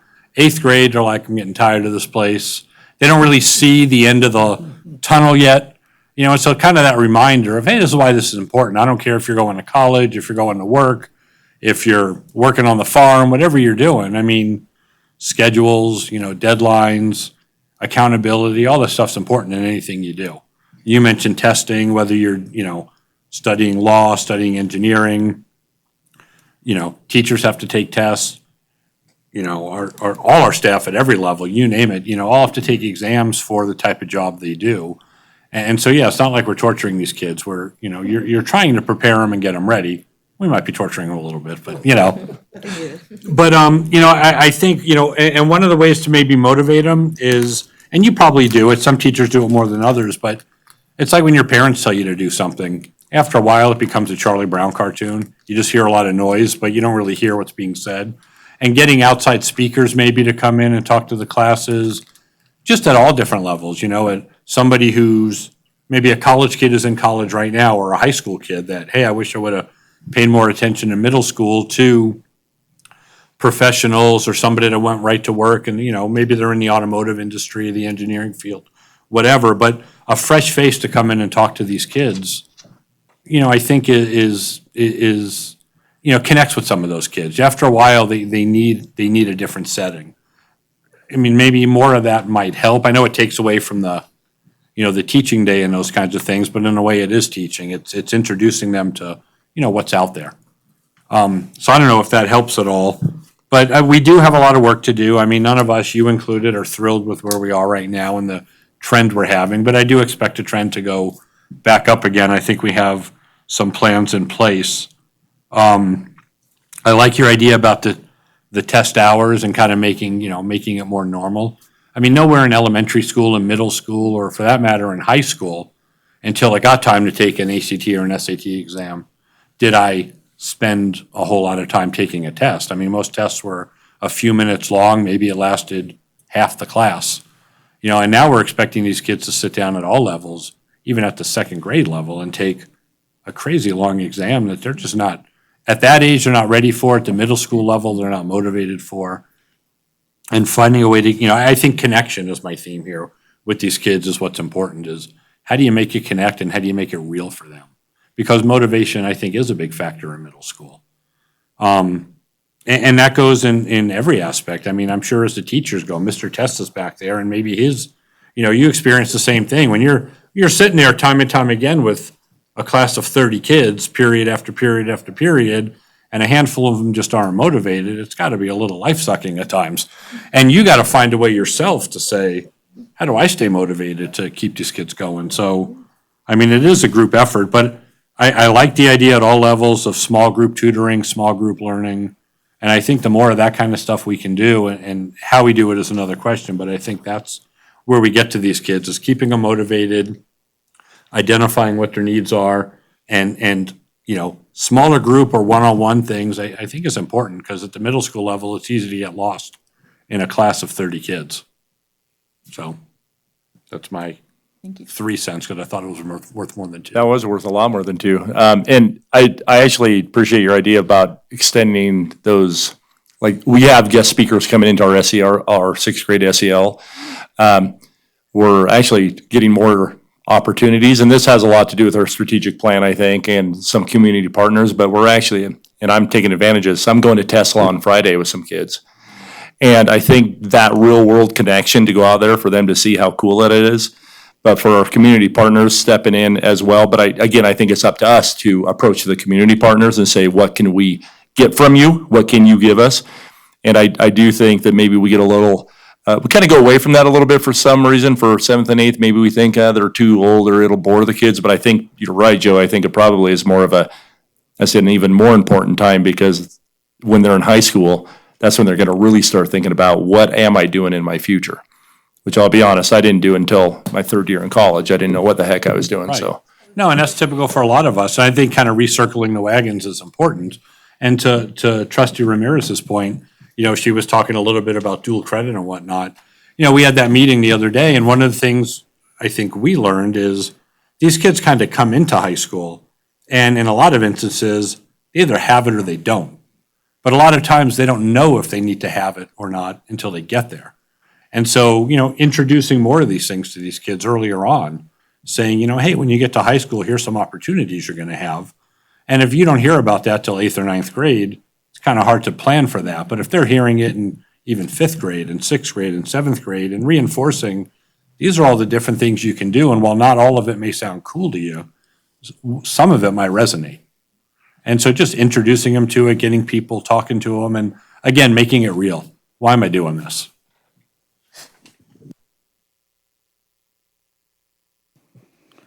So I guess back up what they said, I think it's great that you both came to the table and you didn't take growth. Your overpopulation is your get out of jail card there. And you saying you're lackadaisical, because that's what happens to all of us. We get to that point where you do that. But the great thing is we're 2-star, so we can only go up, because we don't believe in 1 stars here. So we don't even look at those. The other thing was, after the SSA meeting the other day, I noticed that there were kids in the classroom, and it's 4:00. And I was like, this is weird. So I'm going over there, and the teacher comes, she goes, can I help you? And I was like, I'm sorry. I said, I was just at this meeting, and I was wondering why you have all these kids in your classroom. And she's like, well, it's an after-school program. I think it was Mrs. Smith. Yeah. And so, so I got to sit there and watch that for a while. And not only was the teacher helping them with their homework, because some of them were in there, they didn't have time to go home and do the homework. Then they didn't have people at home that could help them with their homework. And this was a great opportunity there. And then you saw collaboration with some of the kids that were already done with their homework, going around and helping the other kids. And it was just really great to see. And you could see that they really were there. They didn't have to, I didn't know if they had to be there, but they all were very engaged.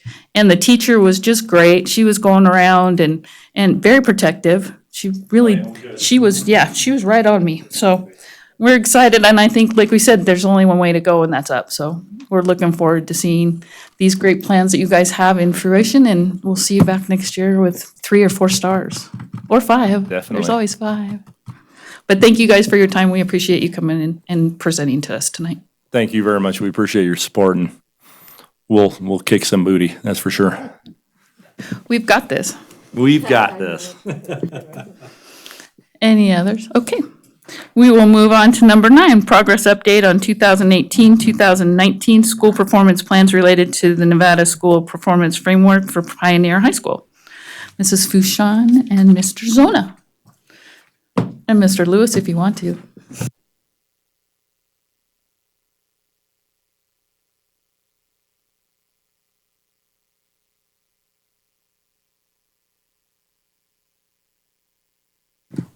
Good evening. Is this on? Okay, thanks for having us, or me. Jason Zona, Pioneer High School Principal and Carson Online. Okay, are you data fatigued yet? That's all I brought. So for the high schools, this is how we're graded. You've seen this before. I wanted to go over a little bit. On student engagement, that's 10%. ACT is 25%. Graduation rate is a large chunk at 30%. College and career readiness and ELL proficiency is 10%. So for Pioneer, in the last 3 years, this is what we've looked like overall for scores. 16, 17 high schools did not have star ratings at the time. They were still trying to figure that out, and I think they're still trying to figure it out. In 17, 18, we had a 24.2, and then last year we raised up to 33.8. So that's our trend. And I'm very proud of our staff and students because, you're going to see a lot of trends going upward, and then some we're going to really focus on as well. For the 4 indicators, this is how we looked compared to, we have academic achievement, which we know is an area of focus. With the number you're seeing there, we looked at how many kids tested the ACT and how long they were at our school. And that first section, the kids were with us an average of 13 months. So we own those scores, of course, but that's a very short time to be with us. And so that was an indicator that it got our attention. Graduation rates, 6 to 15, and then 15, and we don't know what last year was. They're still trying to figure out the actual graduation rate for all high schools, hopefully by December. Student engagement, we went up a little bit, and college and career readiness was our largest jump. So when we dig down into our different indicators, for academic achievement, we went from the 0 to 4.5. And in one of the reports from ACT, the most current, for seniors, we had growth in all these different areas. In the first report I had, they were all going the opposite way. So we have to talk more about that as a staff and really dig down and to see why one report says they're lower and one report says they're higher. So, but those are good trends that we saw.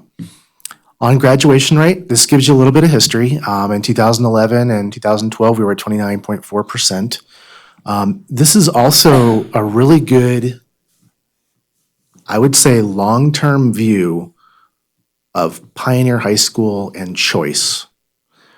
It's a very unique situation because most kids have a zone and where to go. And Pioneer, back in 07, it was a place that was punitive. And it was a place that kids were banished. And we had a very narrow range of students, and we had a very low graduation rate as well. So through the years, you can see how things have blossomed, how we've evolved. And I do believe Race to the Top did help us in many categories, with curriculum, with instruction. We're not there yet, but it has helped. So that's definitely an upward trend, and we're very proud of that. These are district rates, and Carson High is on the very top, and we are the purple, and the district average with adult ed is in the middle. And so again, if you look back, this is exactly what we want to be doing, is closing the gap at Pioneer High School. And I will probably end on this slide too, because I think, this is what we need to do. We want them to graduate college and career ready. But to do that, we have to go basics. Is the facility in place? We have a great facility now. It's taken many years and a lot of attention and energy. The staff is amazing. And now we can finally really hone in on that instruction and what we really need to be doing. So that's kind of where we're poised to be now. I'm very excited about that. For credit sufficiency, we really knocked it out of the park. That was the biggest area that we made improvement. The 9th graders, they had to make 5 credits in their first year as a freshman. And we noticed that that really wasn't on our radar. Kids would come to us in January and we would schedule them for 4.5 credits and they had 0 coming to us and they did nothing wrong. They just didn't have enough in their schedule. So over the years, we've added more time in the morning, more time in the afternoon, and we made sure that they're going to get 5 credits. And so last year was a 40% growth in that one category. Not so impressive is our chronic absenteeism. So that has been off the chart compared to the district statistics. We know there's been some problems with the data, but we also know it's very high and we have to get our kids to school. If we look at November 5th of 19, we have all of our students in that statistic. We're at 35.8, so that's quite a bit lower, which is good. But this is the district and how we look compared to the rest of the district right now. What do you atone that to? What do you think that is? For- Because of the student population? For today's data, for the Well, decrease? just or- because every year it's been higher than. it's Yeah, double and digit. it's funny because from 16 to 17 and 18, we keep adding more and more steps and more interventions for attendance, and we saw it keep going up and up and up. So we still know that when you make things relevant and kids want to be there, we know that they'll come to school. If the parents are involved, we've been forcing the parents to come in and get involved. I've seen way more parent involvement over the last year or so, and so I'm hoping, along with real accurate data, that we're going to see a decrease. Do you find though, because I think your student population is kind of a little different than Carson High, because a lot of those kids really do work and are part of their family's financial plan, for lack of a better word.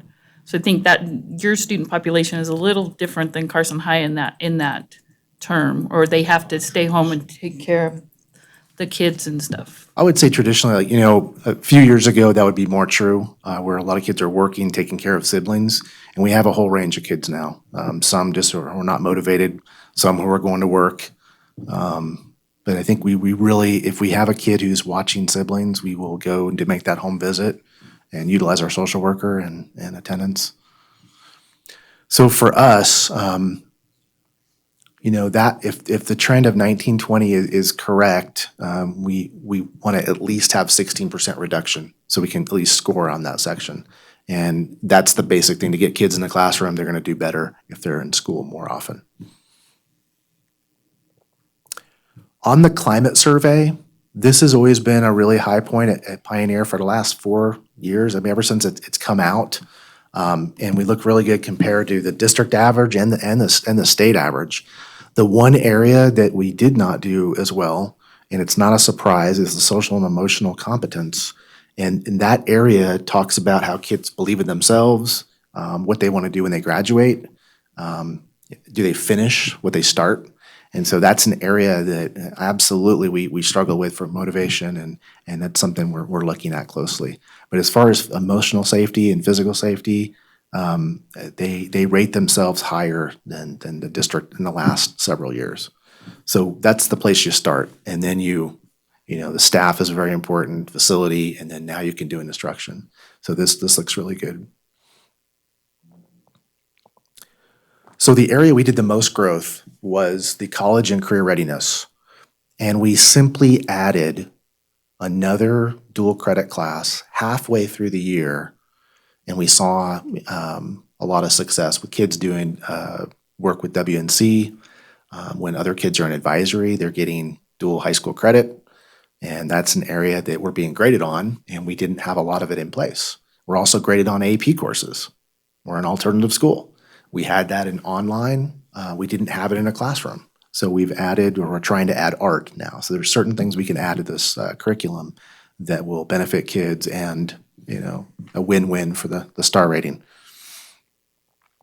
Post-secondary growth, completion was up 7.6%, but that 32% growth on the dual credits of CPD 123, Jumpstart, AP courses, that's huge.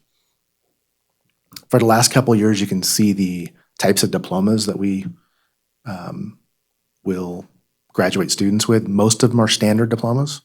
And then you have 7 advanced, 1 honors in 17. 18 was 4 advanced, 2 honors diplomas. And then last year was 6 advanced and 2 honors. And the rest were standard.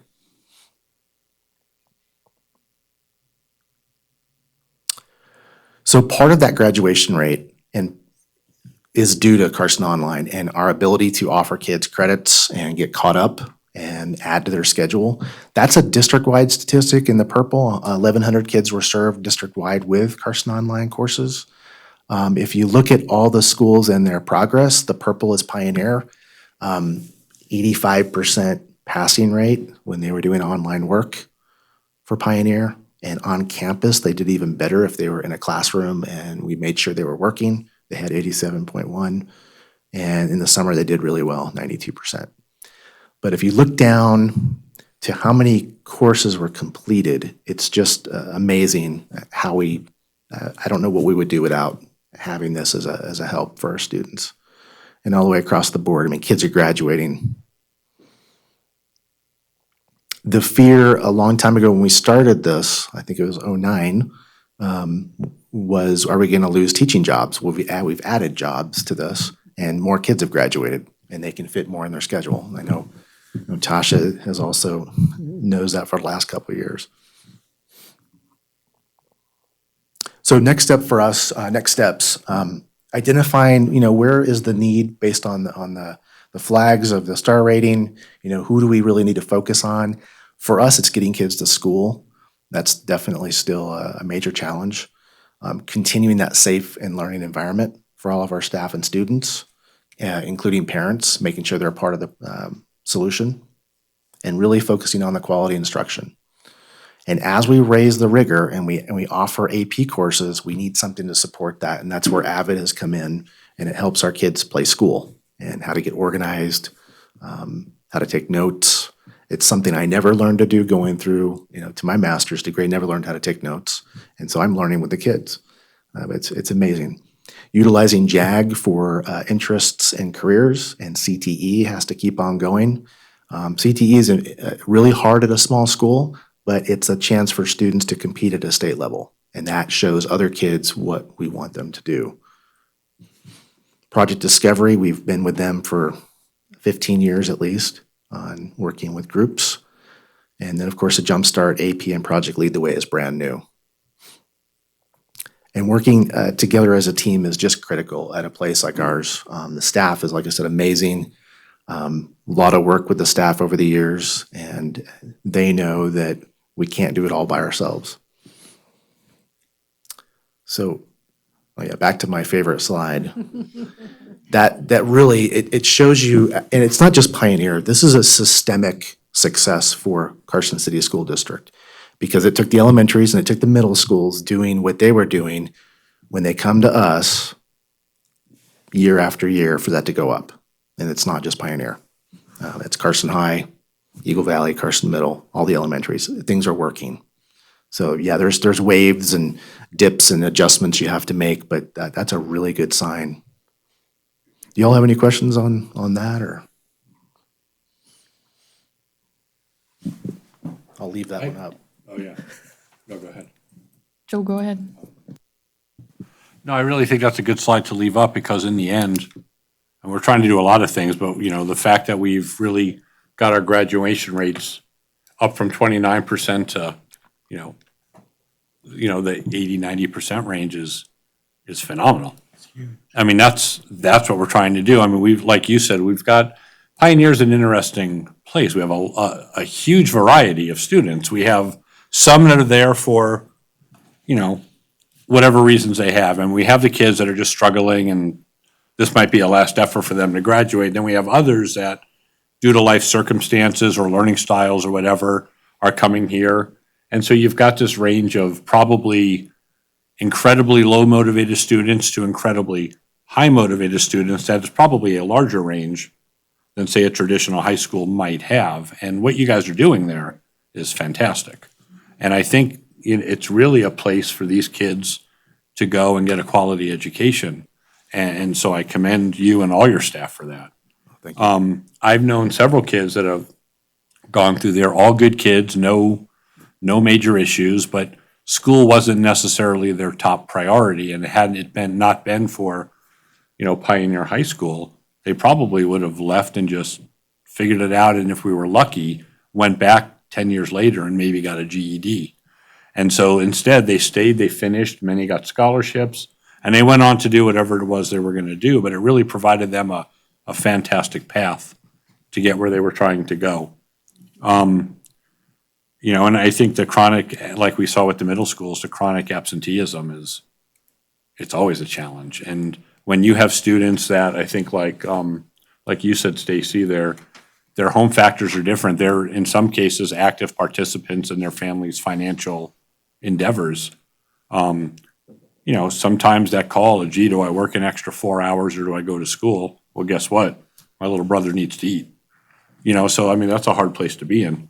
But anyway, I think you guys are doing a great job. There's certainly a lot of room for improvement. I mean, when we look at these scores, they're not where we want them to be ideally, but you know, I think if we're identifying what we need to do and we're identifying how we need to get there, I mean, that's kind of the first level. I think I would have liked to have heard a little more about how we're going to get there, but I think you got, you know, I think you know where we need to get to. You know, whether or not it's presented to us is secondary, but, you know, I'd like to hear as we're going forward, not necessarily in these, you know, what are we doing? How's it being received? And what are we seeing as a result of this, even if it's preliminary? Well, I think, and I appreciate that. So I think, wasn't sure how much of the meat you really wanted tonight. But as far as the dual credits, we added that one course halfway through the year, and we saw a huge jump in career and college readiness. So we tripled that this year. We have one teacher doing both semesters. We have two teachers doing 2 semesters of college and career readiness type of courses that are dual credits.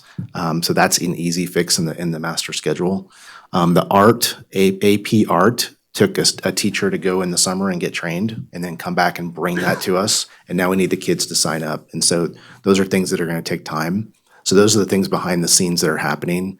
We had about 5 to 6 teachers go get trained over the summer for different Project Lead the Way engineering, AVID, and the art, which was a new phenomenon for our school as well. So I was very proud of them doing that. So a lot is going on. Every year, we probably add 10 more steps to the chronic absenteeism, and we really weren't seeing the fruit of that labor. This year, we're trying something a little bit different for everyone having their own goal, not what you can do, but what I'm going to do specifically to help with that. So we definitely invite you to come by, and we'll give you a tour, and we can show you all those things going on, all the interventions. Yeah. If I could just address maybe some of the systemic approaches we're taking. I want to first applaud all 3 of our secondary principals for coming and discussing specifically rigor as it relates to their assessments. So for the middle school SBAC and for the high school ACT, we know within all 4 of our secondary schools, our test scores are not where we want them to be for our high stakes assessments. And when we really kind of have been digging into that, having good conversations around that, what we're finding is what I think Mr. Sadler did a great job a little bit earlier on explaining that our teachers are really working hard, but maybe not on the correct things. So there is a misalignment between what is assessed on our high stakes tests and what is going on in the classroom. And part of that is because when we did our unwrapping of the standards with our teachers, we created those learning targets. We kind of honestly, we missed the boat when it came to the level of rigor of what that learning target should look like. If you're familiar with the Nevada Academic Content Standards, for instance, you know that several of them they have anchor standards, for instance. Like an English language arts anchor standard, one of them is point of view, author's point of view. So at a 3rd grade level, it might look like a 3rd grader can identify an author's point of view. For 8th grade, it might look like a student can analyze a piece of literature and not just identify, but analyze the point of view and why it was written from that point of view and that perspective. What happens when you write common assessments and you start mapping your curriculum and you have a lot of educators working on developing that, the tendency is to kind of drop the level of rigor so students can be successful and feel really good about their accomplishments. Well, when we are analyzing our level of common assessments at this point in time, we know that several of them are written below the appropriate level of rigor. So you hear rigor from all 3 of these gentlemen. We have that conversation in our PLCs to say, how can we address that? And then how can we help our teachers understand the complexity of their standards and what it means? And the fact that instruction in the classroom has to match that. So you have not just a content standard, right? So in history, your content standards, have to do with, what are the causes of World War II, et cetera. But then you also have disciplinary skills that are taught within those classes. And those disciplinary skills have to be scaffolded up by grade level in terms of complexity and what students can do. And so getting teachers to understand that you literally need to match instruction in the classroom to what it is that you're asking students to do to perform on a test, that is really the essential work that we have to do right now so that our teachers understand that it's not about working harder, it's about working smarter. And unless we have assessments in a system that's completely aligned, then we don't really know how to help our students that are not quite hitting that goal yet, and how we need to scaffold that support for them and build them up. So we're having those conversations. So a lot of the things that we're talking about right now that are going on in all of these schools in terms of the remediation supports, they'll be helpful, but we don't want to remediate our kids to boredom in school either. So we really need to address the tier 1 instruction going on. So that is what we're doing behind the scenes in terms of systemically addressing the issue. And that's why you're hearing all three of these gentlemen talk specifically about rigor and increasing rigor in the classroom and increasing rigor in instruction. So I think you'll find as we align our systems that way, that'll help our teachers get the information, the data that they need so that they can really target instruction in the classroom for our students who are needing that extra support, and then we can see that all levels will rise. So in the meantime, we're kind of doing a little Band-Aids here and there with Pioneer High School, specifically at the high school level.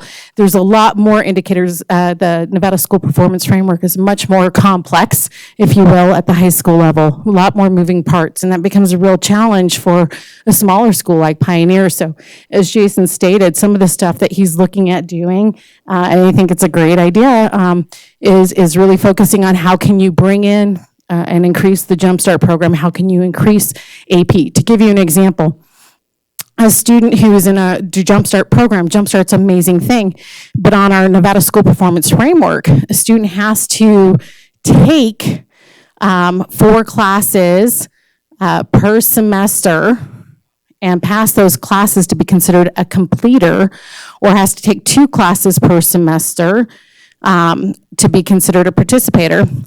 That same student, if that same student takes 1 AP course, just one, in the course of their high school career, that you receive the same amount of credit as a school for that 1 AP course as you do for those dual credit classes and for those them passing those courses. So if that same student takes the 1 AP test and gets a 3 on the 1 AP test, that student now gets the school as much points on that college and career readiness indicator as a student who's taking full-time Jumpstart, 5 classes a semester, and passing all those courses. So it's about knowing how schools are being rated. It's about knowing what you can do within the parameters of the type of school that you have and being able to match the supports and the programs that you have. So that's what Mr. Zona is doing with his team over at Pioneer right now.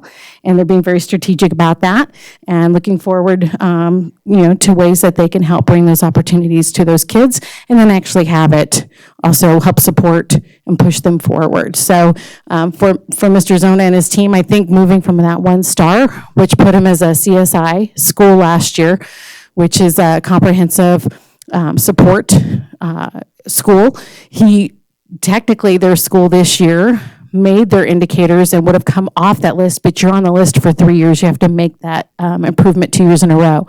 So they're trending up. They're doing what they need to do. I'm excited about the things that they have going on, and I think being that persistent in terms of that pursuit of really lifting their kids up is a real thing to admire here for Pioneer. Yes, we have a lot of how, we can get into that. Some of our basic things this year, we had only for the last couple of years combined department meetings where our teachers would go to Carson High and they would work on curriculum. So we're still doing that, which is very important. We also have a weekly PLC where our teachers are talking about our students, and we're doing this more at our site. And so that's very different this year. And that's a a new improvement and way to do business. As far as more how, I can kind of give you a little bit of the grading that's different this year. This is due to the work of Jeremy Lewis, and really appreciate him being on board. Him helping make this with the staff where we're working towards mastery of things, not just chasing grades.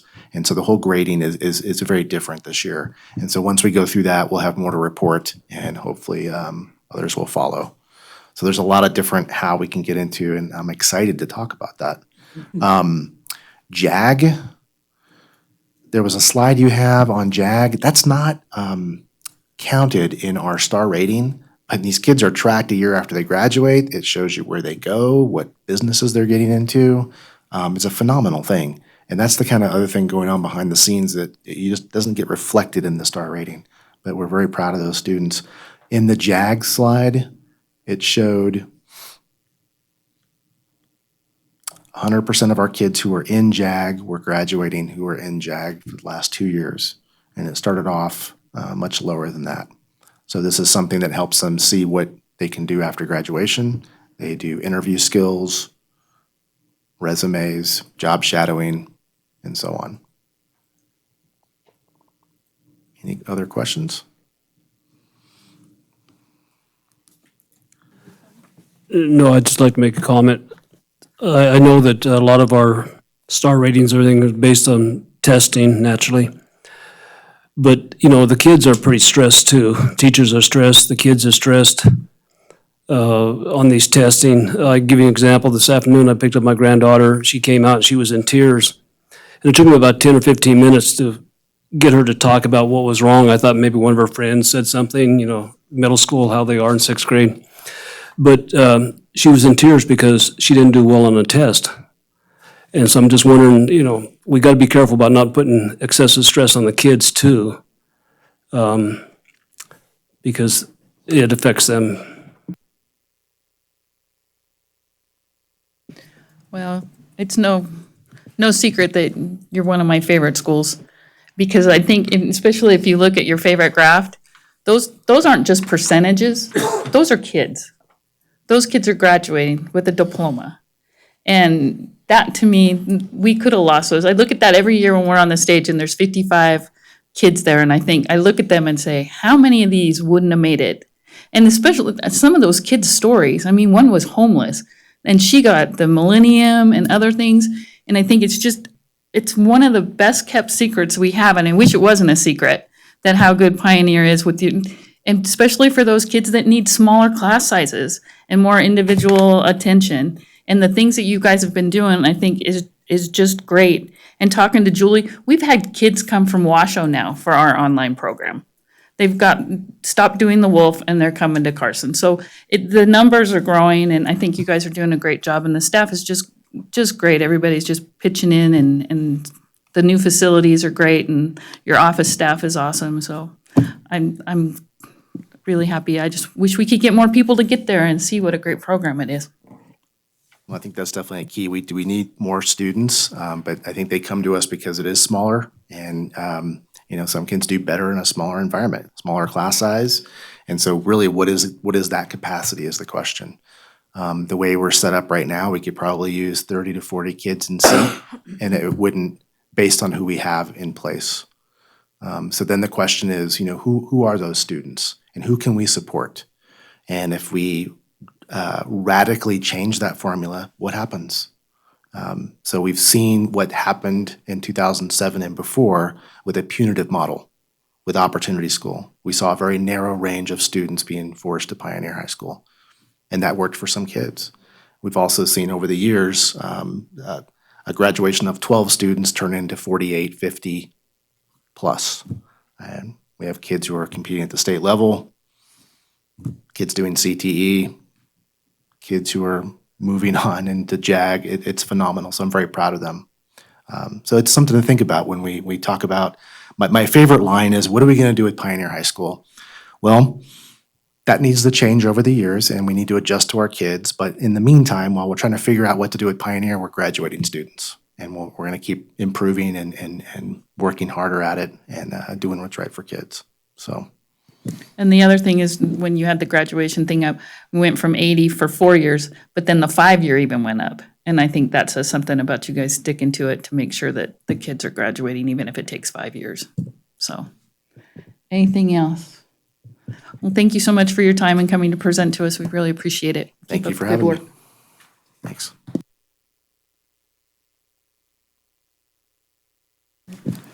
Okay, moving on to number 10 that has no data. Discussion on a proposed changes to CCSD Regulation 519.1, standard student attire for discussion only. And this is all me. And I would like to thank Mr. Pavlakis for helping me get this regulation done so quick, the revisions done so quickly, because I think we did it in 10 days to get it posted, and I do appreciate that. That's almost a record, I think. But what started this is, when we first did this policy, it was in 2010 when we started the SSA process. And then we never really went back and looked at it and updated it. And so part of the things, when I went to the SSA meetings at Carson Middle, sitting there with the parents and stuff, we were reading through that. And the survey part said, the biggest thing that jumped out at that point was the survey, that in the 3rd year, when you take a survey, you can ask a question, but you can only ask a yes or a no question. And with the parents that were in the room, they were like, well, we'd vote no, but we'd like to vote yes if you would change certain things in the SSA. So the parents aren't given a choice. So they would have, so you had no, we don't want SSA, or yes, we do. But those parents, especially like some of them, one of the other changes is they had to wear their uniforms for picture day. Well, some of these kids, this is the only pictures they ever get taken by their families. So that was one of the changes they really wanted to see in this regulation, that picture days had to be regular clothes. And that makes sense. And Lifetime does so much stuff for our schools anyway. Right, and parents pay for, right. And I think that they'll pay, more of them will take the pictures now too, which Lifetime does a lot of stuff that's outside of the classroom that doesn't have to do anything with pictures, that's appreciated, and I think that'll help that. So those were some of the other, those were the 2 main changes that I had, and then Mr. Pavlakis cleaned up a lot of the language and put it together so that, and the time constraint is, if you look in the regulation, we had their committees have to be formed by the 15th of November, and then they had to have a survey out by January 15th. A lot of these people want to get the survey done before the Christmas break, because that gives people 6 months to know what's coming down if that's a change. So that was why I sped it up so quickly, and appreciated the timeliness that we could get this done. So I know we don't usually have action items on regulations, and so that's why this is just for discussion only. But I wanted you guys to look at it and see if you had any concerns, questions, corrections, and so that we can at least get it done so that they can ask 3 questions. I do have a concern. Question on page 3 under dress requirements, B, section 3, regarding the colors and styles of outerwear, which sometimes we call it outwear, sometimes we call it outerwear, so we should just be consistent with which one we're going to call it. But the first sentence says that outwear such as sweaters, jackets, and coats may not be required to meet the color or style specifications of SSA. And then to me, the second sentence says the exact opposite and says site administrators working with students and families may determine styles and colors of outerwear and when the outerwear may be worn indoors.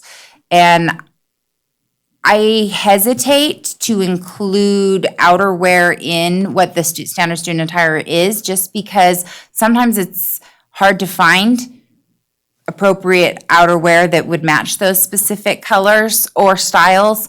And I mean, our school's just now doing a coat drive to make sure we can get coats for kids so that they have winter jackets and are warm enough across our whole district. So I don't want any family's ability to keep their child warm limited by having a particular style or that. And I understand that wearing it in the classroom is sometimes a problem.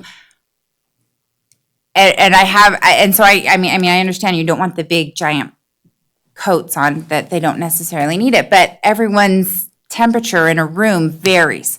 So I want kids to have that option of to wear, and particularly when you consider the middle schools are limiting how often the kids can go to their lockers, and that they don't have opportunities to go and do that. I'm not sure. I think that needs to be cleaned up, one, because it says two opposite things, but also I don't want to restrict families on what they can do for outerwear. And as far as when it can be worn indoors or not, I don't know. I guess there needs to be some flexibility with that, but I think kids should be able to wear a sweatshirt inside if they're cold in a classroom, or a jacket, lighter jacket. We think a sweatshirt might be different than the outerwear and the coats. One of the things that, It says sweaters and jackets. right, yeah, I know, and that could be changed, but you guys do regulate the colors, especially as sweatshirts, because you still have that consistency for safety, for one. And, but you're right, that does contradict, and I didn't catch that that's contradicting. No, I was just going to say I had the same concern. And, I sit outside of Carson Middle School every day, and I see a lot of kids wearing sweatshirts out, and I'm not opposed to that, but I think they do need to be regulated. Maybe, I think right now they have to be a certain color, if I'm not mistaken. I'm a year out, but it's somewhat inconsistent there. As they were supposed to be certain colors and to wear your sweatshirt into the classroom, but then, and there were supposed to be no logos, but then certain logos are okay. So if you have a giant Carson High School logo or a UNR logo, it's okay. But if you have any other university with a big logo, it's not okay. So And that's I could say things about this because right. I have strong opinions on it, but I worry about individual implementation of those type of things and how that goes. And frankly, does it make a difference what color? I guess I'm gonna go back up here to page 1. For the purposes, they can have the option of having SSA for the purposes of increasing student achievement. Can we just delete that? I mean, do we have any data that this increases student achievement? Or is it just something we like to tell ourselves? I'm sorry, that's. When I was researching it, because that was one of the questions at Carson Middle School, and Mrs. Billings is actually really researching, and she's going deeper than I did. And really, the closest I can find was 2014 in Massachusetts, and they do show that it does, but that's only one survey. So, I mean, we like to think that it does.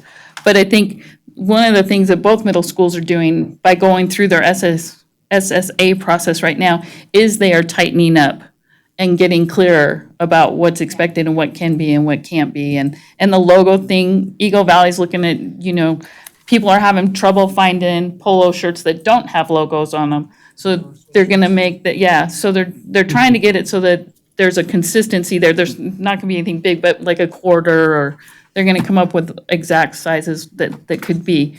So that's one of the things that we're leaving up to the schools, because both schools are totally different in a lot of aspects. I mean, at Eagle Valley, you can wear skirts.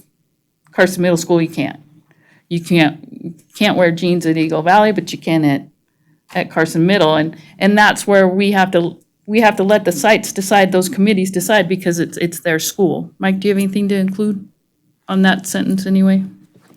No, it sounds like on page 3, item B3, that we ought to just leave it alone and not make any of the suggested changes. Would that be comparable to you, Laurel? If we took out okay.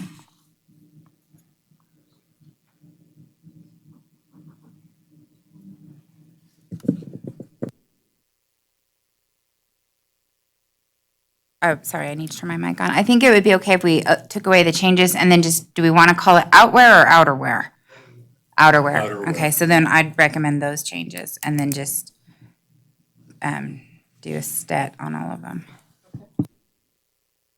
one of the thoughts, and I've worked at schools with SSA, I've worked at schools without SSA. Personally, at the middle school, I liked it. At the elementary school, I'm glad we don't have it. But one of the things that I think is nice, middle school is such a challenging time for most humans. And it really takes income out of the equation. All kids are wearing the same thing. And so kids whose families can't afford Nike sweatshirts or, expensive sweatsuits, you know what I mean? Everybody's wearing the same thing, and it really kind of levels the playing field. And that aspect of middle school life, I think, it's nice. And I mean, I think that I'm much more prone to support it at a secondary level than an elementary level, I'd say. Well, and I would say when I was a mother of a teenage or a middle schooler girl, it made it a lot easier. I didn't have any fights. And one of the neat things about Eagle Valley's committee is they had 3 kids on there. And one of the students, he was saying that he felt like he was more professional by not being able to wear jeans. He felt that he had attire and he liked having his shirt tucked in. He felt like he was really prepared to go to school and felt like he felt like the kids that won't tuck their shirts are just darn lazy, is how he said it, and didn't understand why they didn't take that professionalism. So I think that's one of the reasons we have kids on that thing. So any other changes anybody sees or remarks? Richard? I'm going to show my old age here, but on the third page, B1, all jeans, pants, skirts, etc., must be no shorter than mid-thigh. Are we saying that the girls can wear skirts that are mid-thigh? Because to me, being an older man, it seems kind of short. It's a little vague. Yeah, that part's vague, and actually at Carson Middle School, they're doing 2 inches above the knee, is how they're calling it out. Shorts Yeah, I'd like and to see skirts. it a little bit tighter, I guess, or better described. It's, I'm with you to a degree on that, but, having a couple of daughters, one that's ultra conservative and would be happy to wear a dress down to her toes, and then having another one who's, danced her whole life and she doesn't seem to have a concept of what's too short. It's hard for some of these kids to find, stuff like that. I mean, so like mid-thigh, we did that for my daughter. We went looking for skirts and stuff like that one time, and we exhausted everything, and it was very, very challenging to find skirts of a certain length because the style, I don't care if it's expensive or inexpensive, the style is, short. If you're a dad, uncomfortably short. Well, I told you I was showing my age, but mid-thigh, I don't know. Which was one of the discussions at Carson Middle School, and that's why they don't have the skirts. And that was a pretty vigorous discussion there, is because how do you find them? How do you measure them? If they're wearing tights, I mean, it was we had 15-minute discussion on skirts. Which is an interesting concept, because to me, I think it's, I don't like dress codes that are gender specific. I think that too often females are targeted in them. And so, I mean, if it's shorts, if you're allowing shorts and they have to be a certain length, to me, I don't see a problem in requiring skirts to be that same length. They're the same. So I think. They're actually the same. If it needs to come to this, some use the fingertip, if it has to come to your fingertips. I understand mid-thigh because some people have ridiculously long legs, whether they're young boys or girls, that you just can't find them as long as they might like. So I think I think that leaving this as the regulation allows those discussions, but I would just hope that our sites that choose to implement this make sure that they don't focus too many on female fashions and target them out. If it's no shoulders exposed, it should go for everybody, rather than, a lot of times we use in prohibiting clothes, we talk about things that young ladies might wear, and I think it should be neutral. Well, I do think you bring up a good point, because it doesn't really specify shorts in there.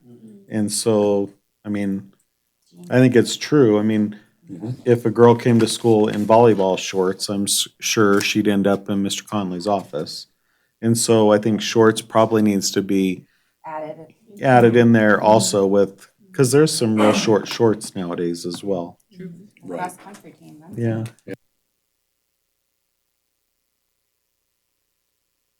Any other corrections? I mean, just thank you for working on this because this is, nobody likes the dress code. You either really like it or you really don't like it, but it's hard to find a lot of people happy with that. So thank you for taking this on for us. And just one more question that I have, back to page 1, second paragraph, when it's, each school that chooses to participate needs to determine, programs of financial assistance for families seeking help in purchasing required articles of clothing.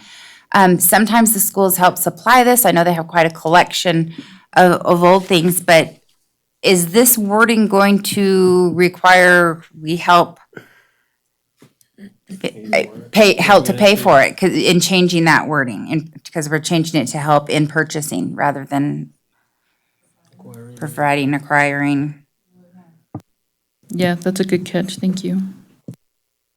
The same financing, even if you just said something like providing, assisting families in accessing, because, you know, there might be a program that Peggy Sweetland has that does give them a voucher, or it could be that clothes are provided.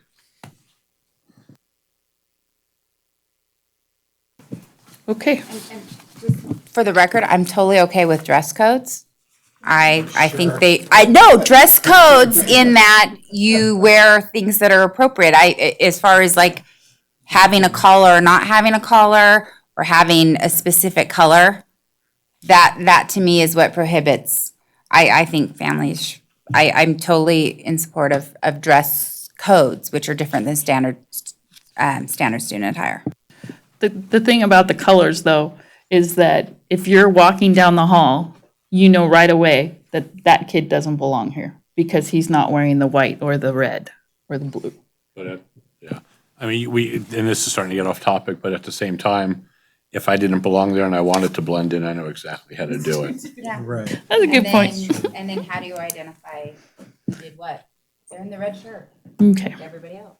And some kids get what they call, at Carson Middle School, they get the S badge where they can free dress for the day or a couple times a month or something. That's in there. Okay. Thank you very much. I appreciate that. We'll get that out to the schools. Moving on to number 11, discussion and possible action to approve the CCSD restorative discipline plan for the 2019-2020 school year as required by AB 168 resulting from the 2019 Nevada legislative session for possible action. Mrs. Fuson, thank you. Thank you, Tasha Fuson, for the record. As stated in the title, AB 168 requires the establishment of a plan to provide for the restorative discipline of students and on-site review of disciplinary action. It shifted that responsibility to the Board of Trustees from principals, building principals. So back on the September 10th board meeting, I brought to you a plan, at least for us to start with. I have taken since then the responses from the trustees, all of you, as well as taking it to all of the individual schools within our district. They reviewed it with their site teams and responded back. So within this new plan, anything that is in red is what has shifted. You notice on the first page, the title, for instance, says CCSD Restorative Discipline Plan. That is because in 168, it specifically refers to it as the Restorative Discipline Plan. So that's the reason why that title changed. You can see on page 2 that there were several interventions and activities added by our schools in terms of things that they do on their sites to address appropriate behavior or helping students learn skills and SEL type strategies to address challenges in the schools.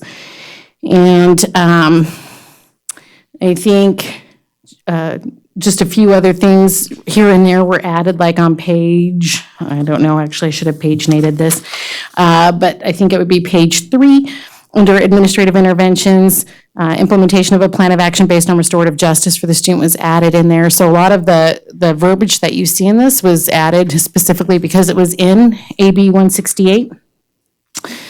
The other thing that I did at the request of all of you, the trustees, was to add the definition. So in section 8, there is now a listing of all the definitions for prohibitive conduct.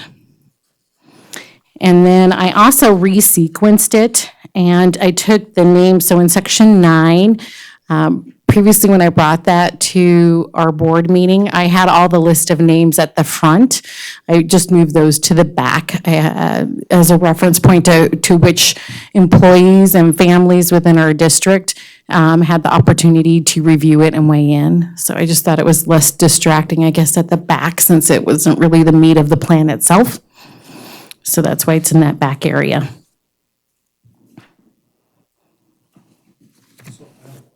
Mike? So I guess the big one we're all waiting on is the suspension, and I see in here suspension with instruction. And I know that, well, I've heard through the grapevine, Washoe and Clark have plans such as this. Our district's a little bit different and we tend to comply. And so I'm not sure what that means or what it looks like.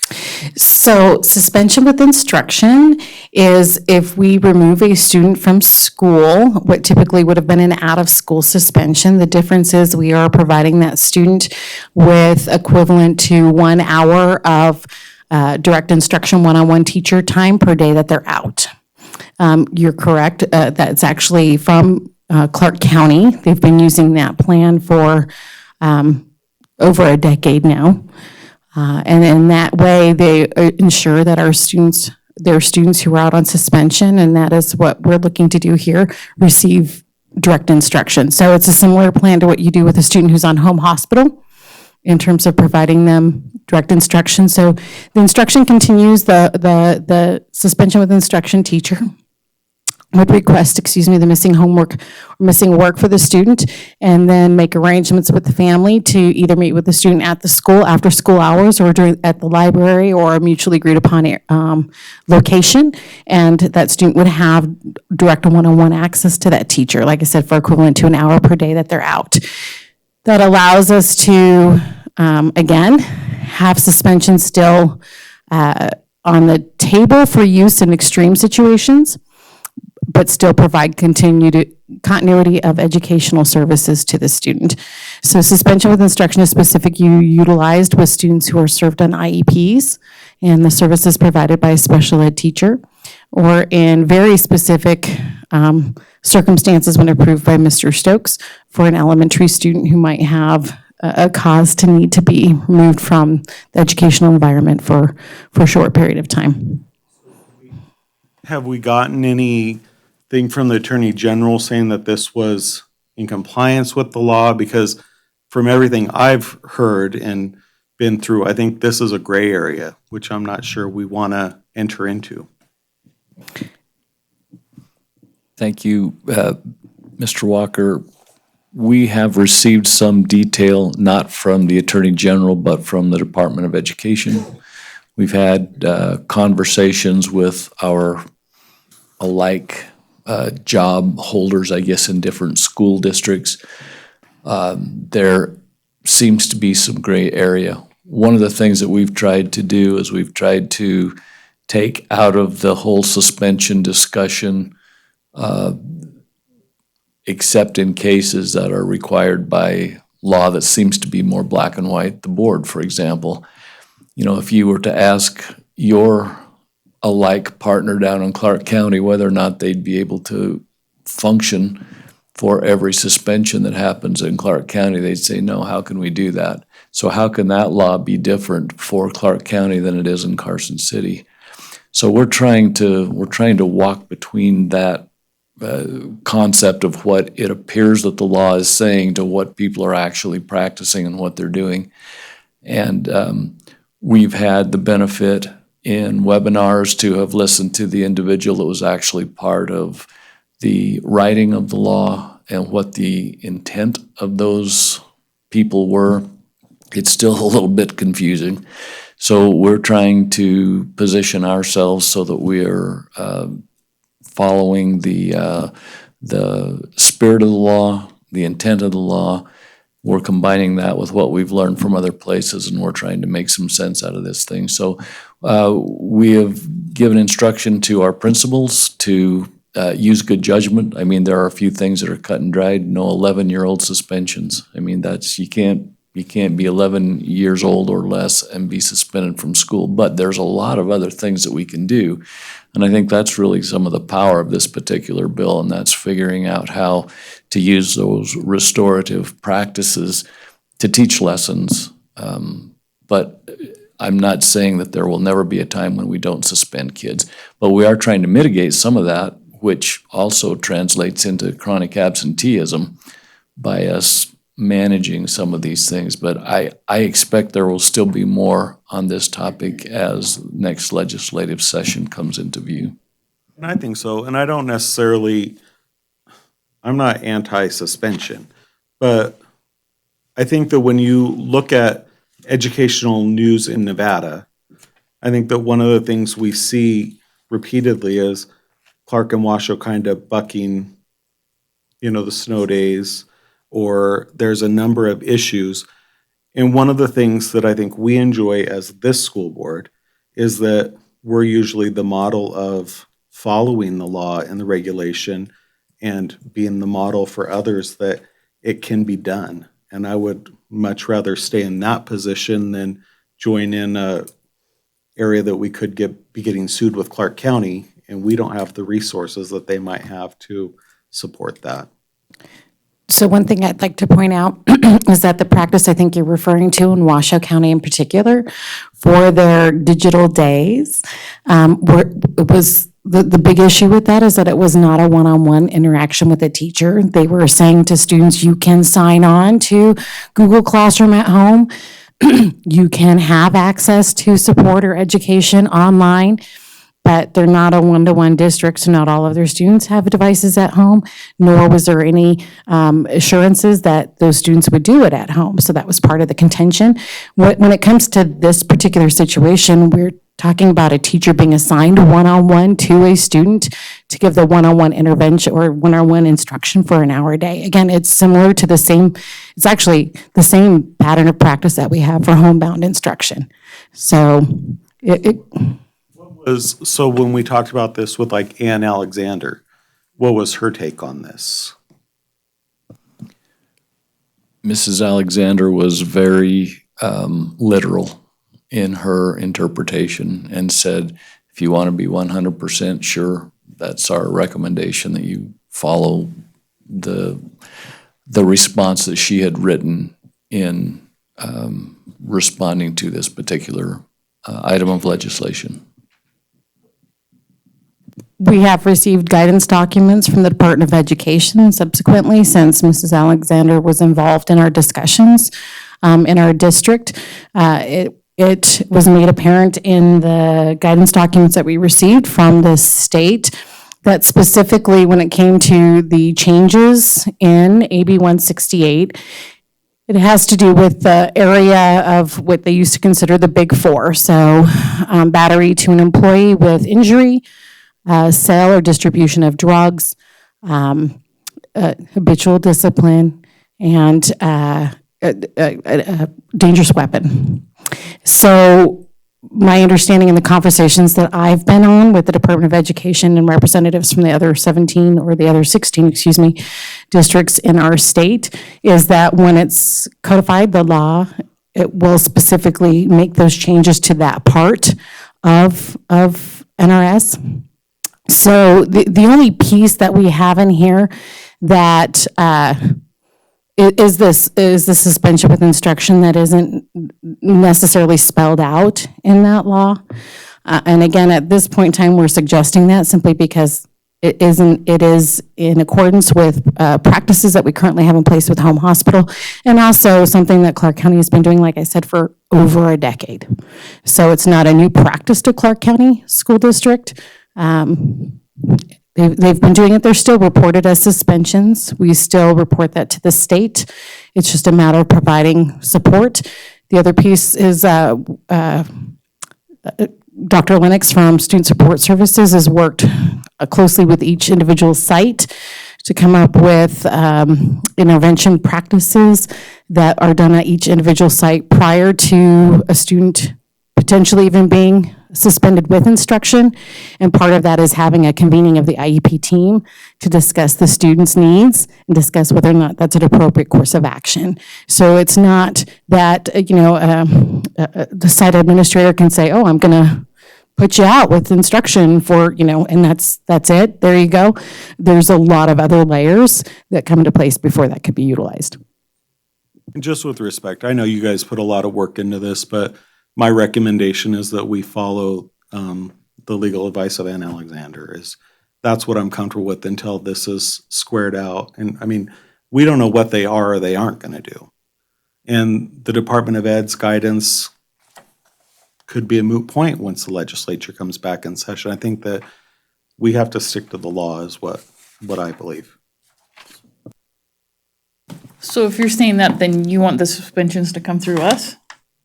Because that's what the law says, so we're gonna have to have. Yeah, the law really limits the amount of suspensions, and that's what the law says. I mean, but what suspensions with instruction is, our legal advice is telling us that that's not within the scope of the law.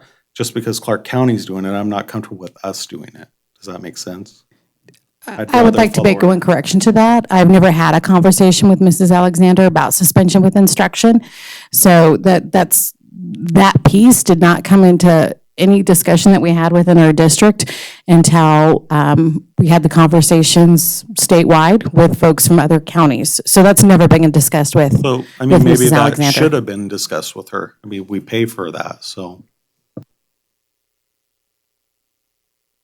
So Is there, I guess that my question is there a timeline by which we need to adopt a restorative discipline plan? Did the statute require us to do it by a certain time?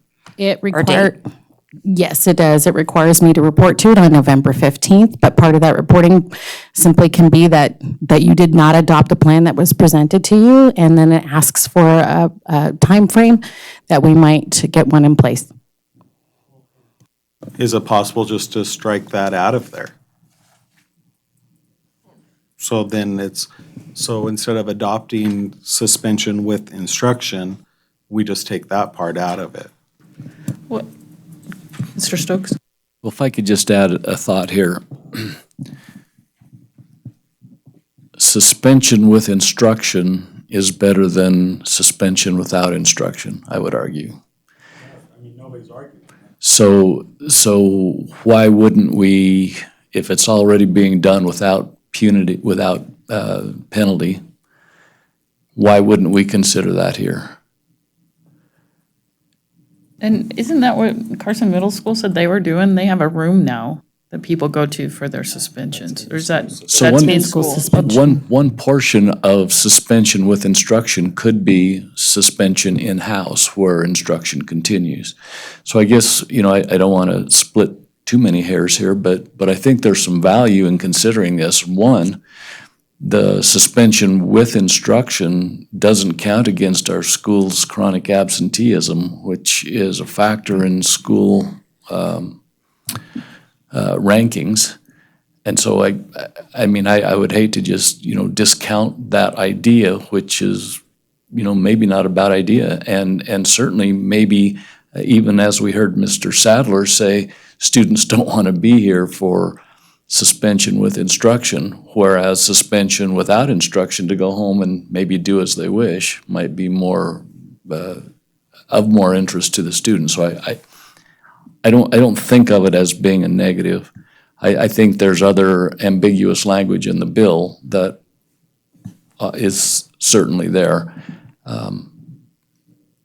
for whatever that's worth. If you feel strongly to have Ann Alexander look at it, I think we should. Like you said, there is a deadline, but we can tell them we're looking at it, and we don't have to have any action done on it today.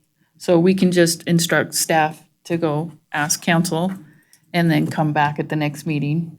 And maybe we could even get a report from Ann Alexander of her thoughts on this. Or she could maybe come and, we could do a workshop, or she could present on the topic so that some of these questions could be asked. Because, you know, like I said, I just don't want to be on the other side of this. There's a lot of gray areas, and I think that as school boards across the state and superintendents across the state, we need to all be advocating for changes to this law.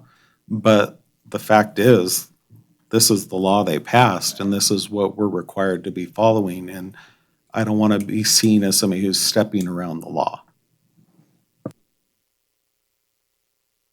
Any other thoughts, direction from other members? I would just add that, you know, I support Mike's thought on this. I think I'm not well-versed on this topic enough to be able to say which way I'm leaning yet, but I would like to get a little more guidance on it and make sure we're not being perceived as stepping around the law. And to Richard's point, I agree with you. I mean, based on the intent, suspension with instruction, you know, seems like a good idea.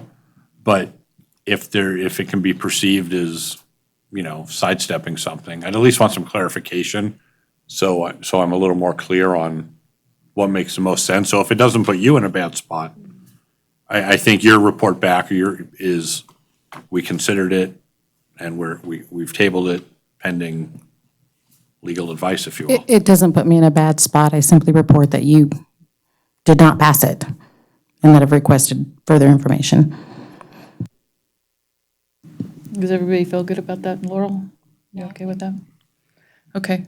It is an action item, so is there any public comment? Seeing none and having no action, we will.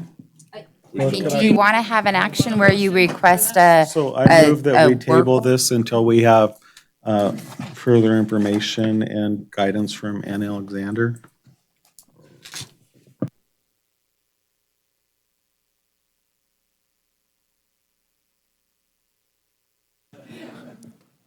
And it needs a second. I'll second it. Oh, go ahead. I have a motion by Mike, seconded by Richard. Any discussion on the matter? I'm just, Just wondering if you're requesting a workshop too, because you did say that. Yeah, I mean, I left it kind of open for the work. I mean, we could do that. I just don't know if that was the will of the board, I guess. And I guess we can, Mr. Stokes and I can discuss that when we're talking about the next agenda too, to see what would be the best proposed way to get what you want here, if that's okay with you guys. Okay. Any public comment on this motion? Any other comments from the board? All those in favor? Aye. All those opposed? Okay, thank you, Tasha. And we'll go to you on number 12, presentation of the school and district quarterly discipline data to be included, the number of suspensions, expulsions, and placements of students in other schools as a result of disciplinary action as required by AB 168, resulting from the 2019 Nevada Legislature session for discussion only. Tasha Fuson for the record. Again, part of AB 168 requires that we collect data on student discipline, including the number of suspensions, expulsions, and placements of students into another school as a result of disciplinary actions. The data is required to be disaggregated into subgroups of students by the types of offense, first by school, then by district.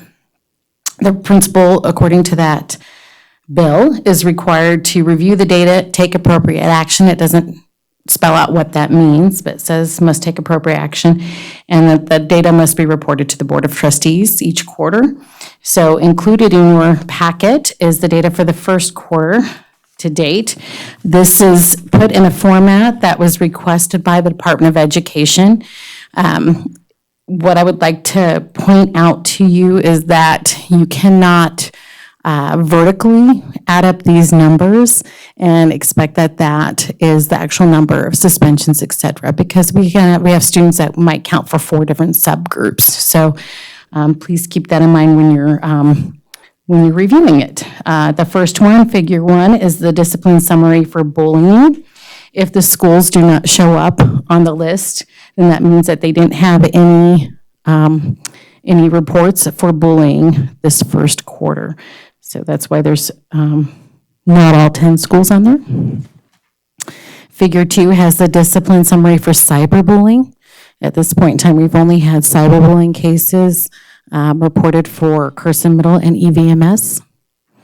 And then figure 3 has reporting for violence to other students, violence to school staff, possession of weapons, distribution of controlled substances, possession or use of controlled substances, and possession or use of alcoholic beverages.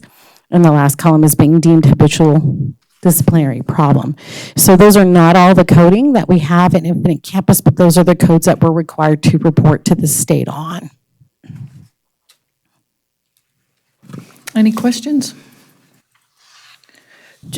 Just for reference for next year, could we just have like one up top of each school and just say like Carson Middle School 2 reported and the different categories and then a breakdown? Oh, and then a breakdown of Just so- sub-ops? Sure. Yeah, so I don't have to, like To you add said, them the up. adding doesn't work. Yes, So if we the could best just way have- to add is adding males and females together because they're not counted multiples in there, and that should give you the number for that school, but we absolutely can do that. If we could just have that heading, because by 10 Absolutely. o'clock I can't figure it out. Certainly. Richard?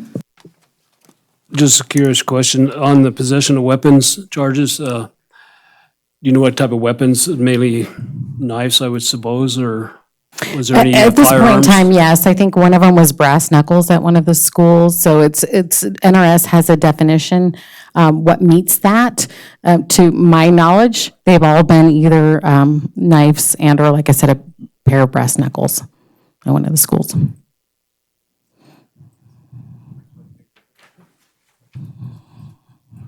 Any other questions?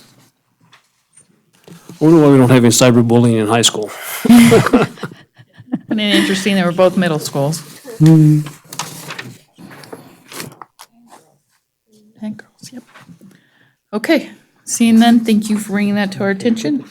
These will be done, as I stated, quarterly, so for the next quarter, depending on your requests, it will, it'll come to you to review, to look at the data. If you request, I'm happy to do another report on it in this manner, but it's like the class size reduction reports, you're going to receive them quarterly now to look at. Okay, so that'll be in our consent agenda then? Unless you request otherwise, yes. Okay, will you just make that one highlight? Absolutely. Okay. Does anybody have any problems with it being on the consent agenda? Don't need it presented. Okay, great, thank you. Moving on to number 13, informational update regarding the potential capital project at Eagle Valley Middle School intended to alleviate student overcrowding at Carson Middle School, for discussion only. Mr. Stokes. Thank you, Madam President, members of the board. The presentation that is on the screen and in your packets you have seen before. This was presented by Mr. Fueling several meetings back, and it will also serve as the basis for the meeting that I'll be holding with our friends over at Eagle Valley Middle School tomorrow. And the reason that I elected to bring it back today was just to reiterate some of the salient points that are making this concept, which is we have a large middle school at Carson Middle. We have a small middle school at Eagle Valley Middle School. The proposal is to change the attendance zones in such a way that we wind up with 2 middle schools that are universally established in terms of number of students who attend, the type of facility that we build, the programming that we offer, all of those things that would make the 2 schools at least equitable. And so going through quickly this program that you've already seen, on the left-hand side of this chart are the school buildings based on the utilization. In other words, how many students was the building actually constructed to hold? And then jumping to the right-hand column where the yellow and the pink rectangles are, that shows what the 2019 school year enrollments look like. And so you can see in several of our buildings, we have already exceeded the utilization percentage. And so we're saying that as we prepare for the future in Carson City, student enrollment has to be considered soon, or else we'll be to a point where there is serious overcrowding. Mr. Fueling has found an organization, a company, if you like, called Davis Demographics, and using this group of individuals, we have been able to talk about what it might look like in our school district, in our city, for us to modify the attendance zones. And the one consideration that is important to recognize is under limitation, that first bullet point that says the enrollment is based on resident students. So in this work that has been done, we didn't count any variances. We only counted the address that's in Infinite Campus in the student information system to do this work. So even though that may not be completely accurate with the students who attend school in our district right now, it certainly does give us a good idea what would happen if we were to change the attendance zones. So this is a map of the current attendance zones for the elementary schools. Most importantly, this little box down in the bottom left-hand corner shows what the current enrollments are based on this map. And then it shows what those schools are projected to have in terms of student enrollment in the year 2022 and then the year 2025. Because you'll note that Bordewick Bray Elementary currently has the Lampa Ranch property in its attendance zone. So if and when the attendance, the Lampa Ranch project is beginning to be constructed, and if families move into that particular area in the numbers that we think they could, then you'll see that the enrollment at Bordewick Bray balloons quite dramatically over time. So there's obviously going to be a need to maybe restructure that attendance zone. So this is for the elementary school. This next slide shows the current middle school attendance zone.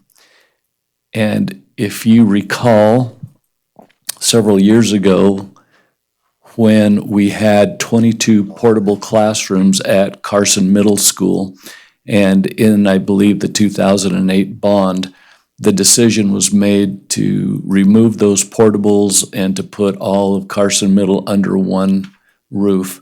Well, at that point, and if you'll go straight up from my little arrow, there we go, there's a little blue Jag that used to belong to Eagle Valley Middle School. And that had the impact of taking about 300 kids out of Eagle Valley Middle School at the time, reducing that size at that campus because at one time, believe it or not, there were over 900 kids at Eagle Valley Middle School. And that was before we did the addition that's currently in existence. So there is a need, if we're going to look at modifying our two middle schools, for the need to rezone. In fact, if you look again down at the little box here, you'll see what Carson Middle School looks like over time as these different developments in town are being built out. And you'll also see that Eagle Valley Middle School's numbers tend to go down over time rather than up. And so there really is a need here for us to take a look at this rezoning of the attendance zones. So this is part of a draft that was done by Davis Demographics and, hello. Sorry, AJ, I pushed the wrong button. He was just seeing if you were paying attention. He was hanging on every word. I could feel him over here. We could tell. It's not a pie graph, though. That's Thank where you, we AJ. really get him. Let's see. So again, I just wanted to emphasize this, this potential over here for growth over time. And with this draft, you'll see that we've been able to modify, again, based on those limitations of the study, we've been able to show that over time, if we compare the enrollment of Carson Middle School and Eagle Valley Middle School, we come to a number that is a little more in consideration for what we're trying to do. So I know that that was pretty quickly done, and we'll certainly spend more time developing this at tomorrow's meeting. But where you folks have already seen this, I wanted to make sure that people could kind of get a flavor for what we're talking about doing, so that as they come to our meeting tomorrow, it's not a cold idea that they're receiving. Just a question. You said at one time there was over 900 students at Eagle Valley, and that was before the most recent addition. Were there portables, or where did all those, or how did you fit all those students there? Thank you, Member Crossman. That's true. We had a number of portables behind the building at Eagle Valley Middle School, and so as those portables were moved away with the new addition and the addition of the pieces of infrastructure that were added to the school to accommodate more numbers, that's certainly true. So those portables having been removed now, there has been a reduction in the overall number of classrooms that are available. One of the concerns that we've had as we've talked about this project is just the overall movement of automobiles and students and teachers in and out of the area. And we know that that will be a concern, but still to bring to the attention to not only people who may have moved to town since then or those who might live in the area, we have had high numbers of students enrolled at Eagle Valley in the past. Richard, we may not be there yet, but have we had any discussions on, we get rid of that many students from Carson Middle School, what we're going to do with that extra space, if you will? Thank you, Mr. Cassiopo. Truly, that has been part of the discussion. And I can't say that there is a definitive answer or response, but it does create a number of opportunities.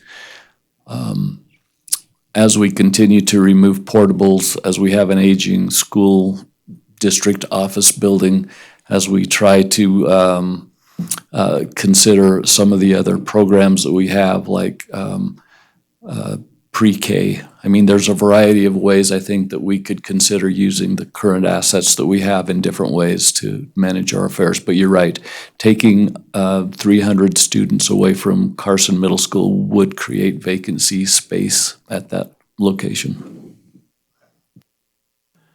I just have a question. To get these schools evened out, is there been any discussion on how many square feet would have to be added on to Eagle Valley to accept those additional students? And it's probably too early to talk about cost, but just about the amount of space that would be needed.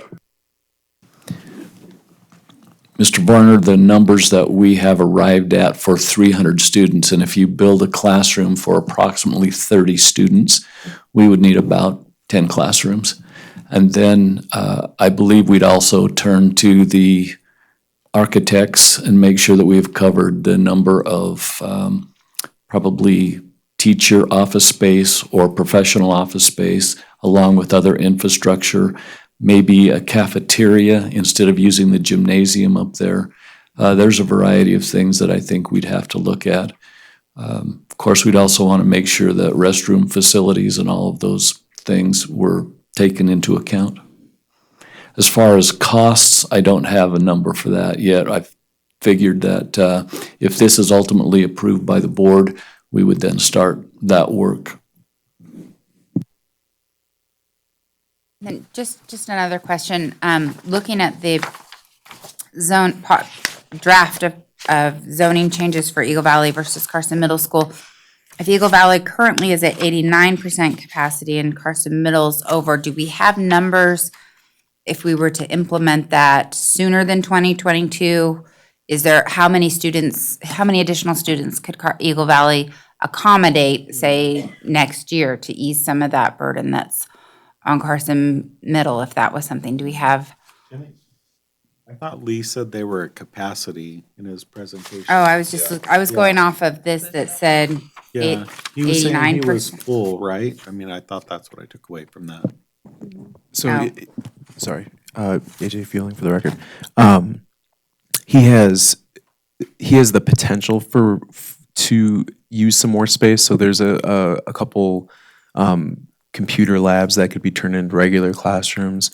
So when I try to calculate capacity for Eagle Valley right now, I think it's around 720, I think, based on their current setup.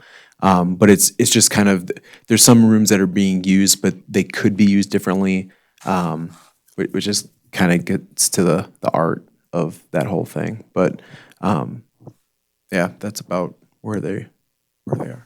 And also, I mean, if we decided, hey, hypothetically, we have the funding and we're ready to go now, it's still going to take some time to build 10 classrooms and the support structure to do that. I mean, it wouldn't happen much sooner than 2022. I left my mic on. Sorry, I didn't mean to do that.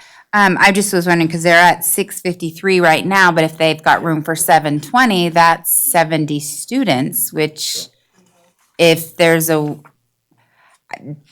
they're bursting. Yeah, like how do we help? Madam President, members of the board, one of the reasons that I put this topic on the agenda is that I believe at our last meeting, it was apparent that I had maybe left out a step, because you looked at me quizzically like, well, we never really approved that process. And so this is in preparation for that. Eventually, I hope to come back and ask for your support.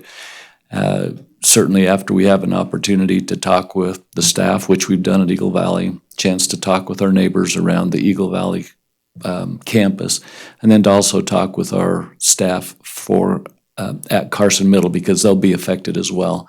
So where they have the greatest number of staff members right now, and if we don't really add more students, but we would need more teachers at Eagle Valley Middle School, they're going to be impacted. And so I thought bringing everybody up to speed kind of universally, and then at some point in the future, the near future, coming back and asking for your consideration as we flesh out the details of the project to a greater degree, so that we can begin to take into account that there will be more students coming into our schools, and certainly addressing some of the overcrowding conditions that we have at Carson Middle. Richard? I was wondering, financially, could we take on two projects at the same time? You know, the Snyder property and the Eagle Valley. Is there funding where those could be done at the same time? Mr. Varner, we believe that we have the capacity through an upcoming school bond to cover both of those projects. Obviously, we'll want to make sure that we stay within the numbers of indebtedness that authorities know and understand that we'll have, and certainly as we have been advised by our bond counsel. And I hate to bring up the P word, but have we looking at portables within this time period to alleviate the over, it's so late, sorry. Have we looking at portables to alleviate immediately the overcrowding that we have at Carson Middle School? We have not, simply because we spent 10 years ending the portables. But truly, I mean, that would be an option if we felt like that was our only solution. If we can do this in a couple of years' time, maybe 18 months. I hate throwing that money kind of down the drain, as it were, knowing that we would prefer to have portable brick and mortar schools. I agree. I'm afraid we're gonna lose 3 years of kids in the shuffle is the thing. Okay, any other questions? Okay, thank you for that. We'll go on to number 14, informational update on the progress made towards completion of the inspections and feasibility study of the property located at 1600 Snyder Avenue, Carson City, Nevada, for discussion only. Thank you, Madam President, members of the board. Since our last meeting, I did receive the finished environmental study, which was a phase 1 study of 1600 Snyder Avenue. And the phase 1 project is actually a review of the materials that are available on this particular property. And we learned from the document that going back to the 1940s, that area was used as a dump and not as a landfill. It was never officially identified as a landfill. And so going into a dump site that was illegal could have been a number of things. The project that was written basically states that those materials were considered historic rubbish or historic trash. I mean, they were everything from tin cans to glass bottles to old cars to herbicides and pesticides. I mean, there's probably a variety of things that were in here. The document had some really interesting aerial photographs, and you could see where, there were changes to that property over time, starting with about 1953. And there was also a statement in the phase 1 study that they had identified in one of the previous studies that there was the evidence of lead that was mostly in the dust surrounding the landfill there. And so in talking about doing any construction, they suggested, you got to keep the dust down by putting water on it. But they also talked about that if there was an asphalt cap, that in and of itself would help to mitigate any escape of lead into the air simply by that covering. And so they suggested that stay in place to the extent that it could be. But because of that early use of the property, and we do know the very specific area, it's about 1.3 acres in the southeast corner of the property, they suggested that an additional phase 2 study be done. And so I think the important part about that is it gives us an additional measure of comfort once we know more specifically whether or not there's been any contamination to the groundwater or to the site because of this this placement of this dump. But it also, I think it's important to know that it takes some time for a phase 2 project to, one, get approved, and then two, actually get the study done again. And this wasn't a negative to the seller based on a communication that we received. And so I believe that they know that we're very interested in the property. I think they know that we're doing our due diligence. They want to continue that conversation. And so even though they recognize that it may not follow the exact deadlines that we may have agreed to in that initial letter of intent, they want to continue the conversation. And so I think we're in a good place based on the information that we've received by that communication and also through Mr. Uhart, who's been in touch with the seller. We're still waiting for the appraisal to be available in its final description, and so I really don't have any more that I can add at this point with regard to that. But I think the bottom line is that the phase 2 environmental study those steps have already been taken, And I'll update you as I learn more as to how those things are coming along. And then the other thing is that we're still in this place of, I believe, very favorable conditions with the seller to try to continue working out the details of our interest in this property. Any questions for Mr. Stokes on this information? Richard? Just wondering, with the lead on potentially there, if we had an uncovered playground, how would that affect things? Because you say you had to have a asphalt cap on it, but there's got to be some area there on, not under asphalt for a playground if it's going to be an elementary school. One of the things I do know, Mr. Varner, is that when we do the environmental study, that's the phase 2, we can actually describe and verify where we want some of those core samples to be tested. And we would certainly expect that because this topic of lead was brought up in the phase 1, that would be, I would ask for that specifically to be looked at. Again, the location of the landfill was in a very specific place. Currently, that's under asphalt.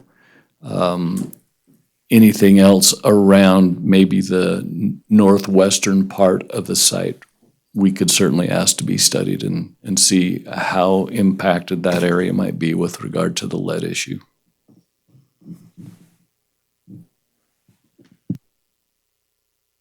Anything else from anybody? Okay, well, we look forward to getting the rest of the information. Thank you, Mr. Stokes. Any public comment? Okay, seeing none, moving on to number 15, approval of consent agenda for possible action. So moved. Second. Moved by Mike, second by Joe. Any other discussion by the board? Seeing none, any public comment? All those in favor? Aye. Motion approved. Moving on to number 16, informational items. As you can see, like he talked about, we have the town meeting tomorrow at the Eagle Valley Gym at 6 o'clock. Then the next Wednesday is our PLC at Carson High. Thursday, the 21st, is our bond meeting. Then you can read the rest. Any questions on those? You can read it all. You can read it all. I just wanted to put those on the record. Moving on to number 17, request for future agenda items. Just a note, the superintendent evaluations, we had the 15th, but after sitting down with Lupe, we figured out we didn't have the superintendent's goals, so Mr. Stokes has said he's gonna update that and send it to us. So we'll give you the weekend, but we need it by 8 a.m. on Monday. And if you don't have it by 8 a.m., Renee is gonna be on your focus. Mine's already in. Oh, you're good. Okay. All right. Seeing no other future agenda items, we will hopefully see you tomorrow, and this meeting is adjourned. Thank you very much. And thank you all for being here.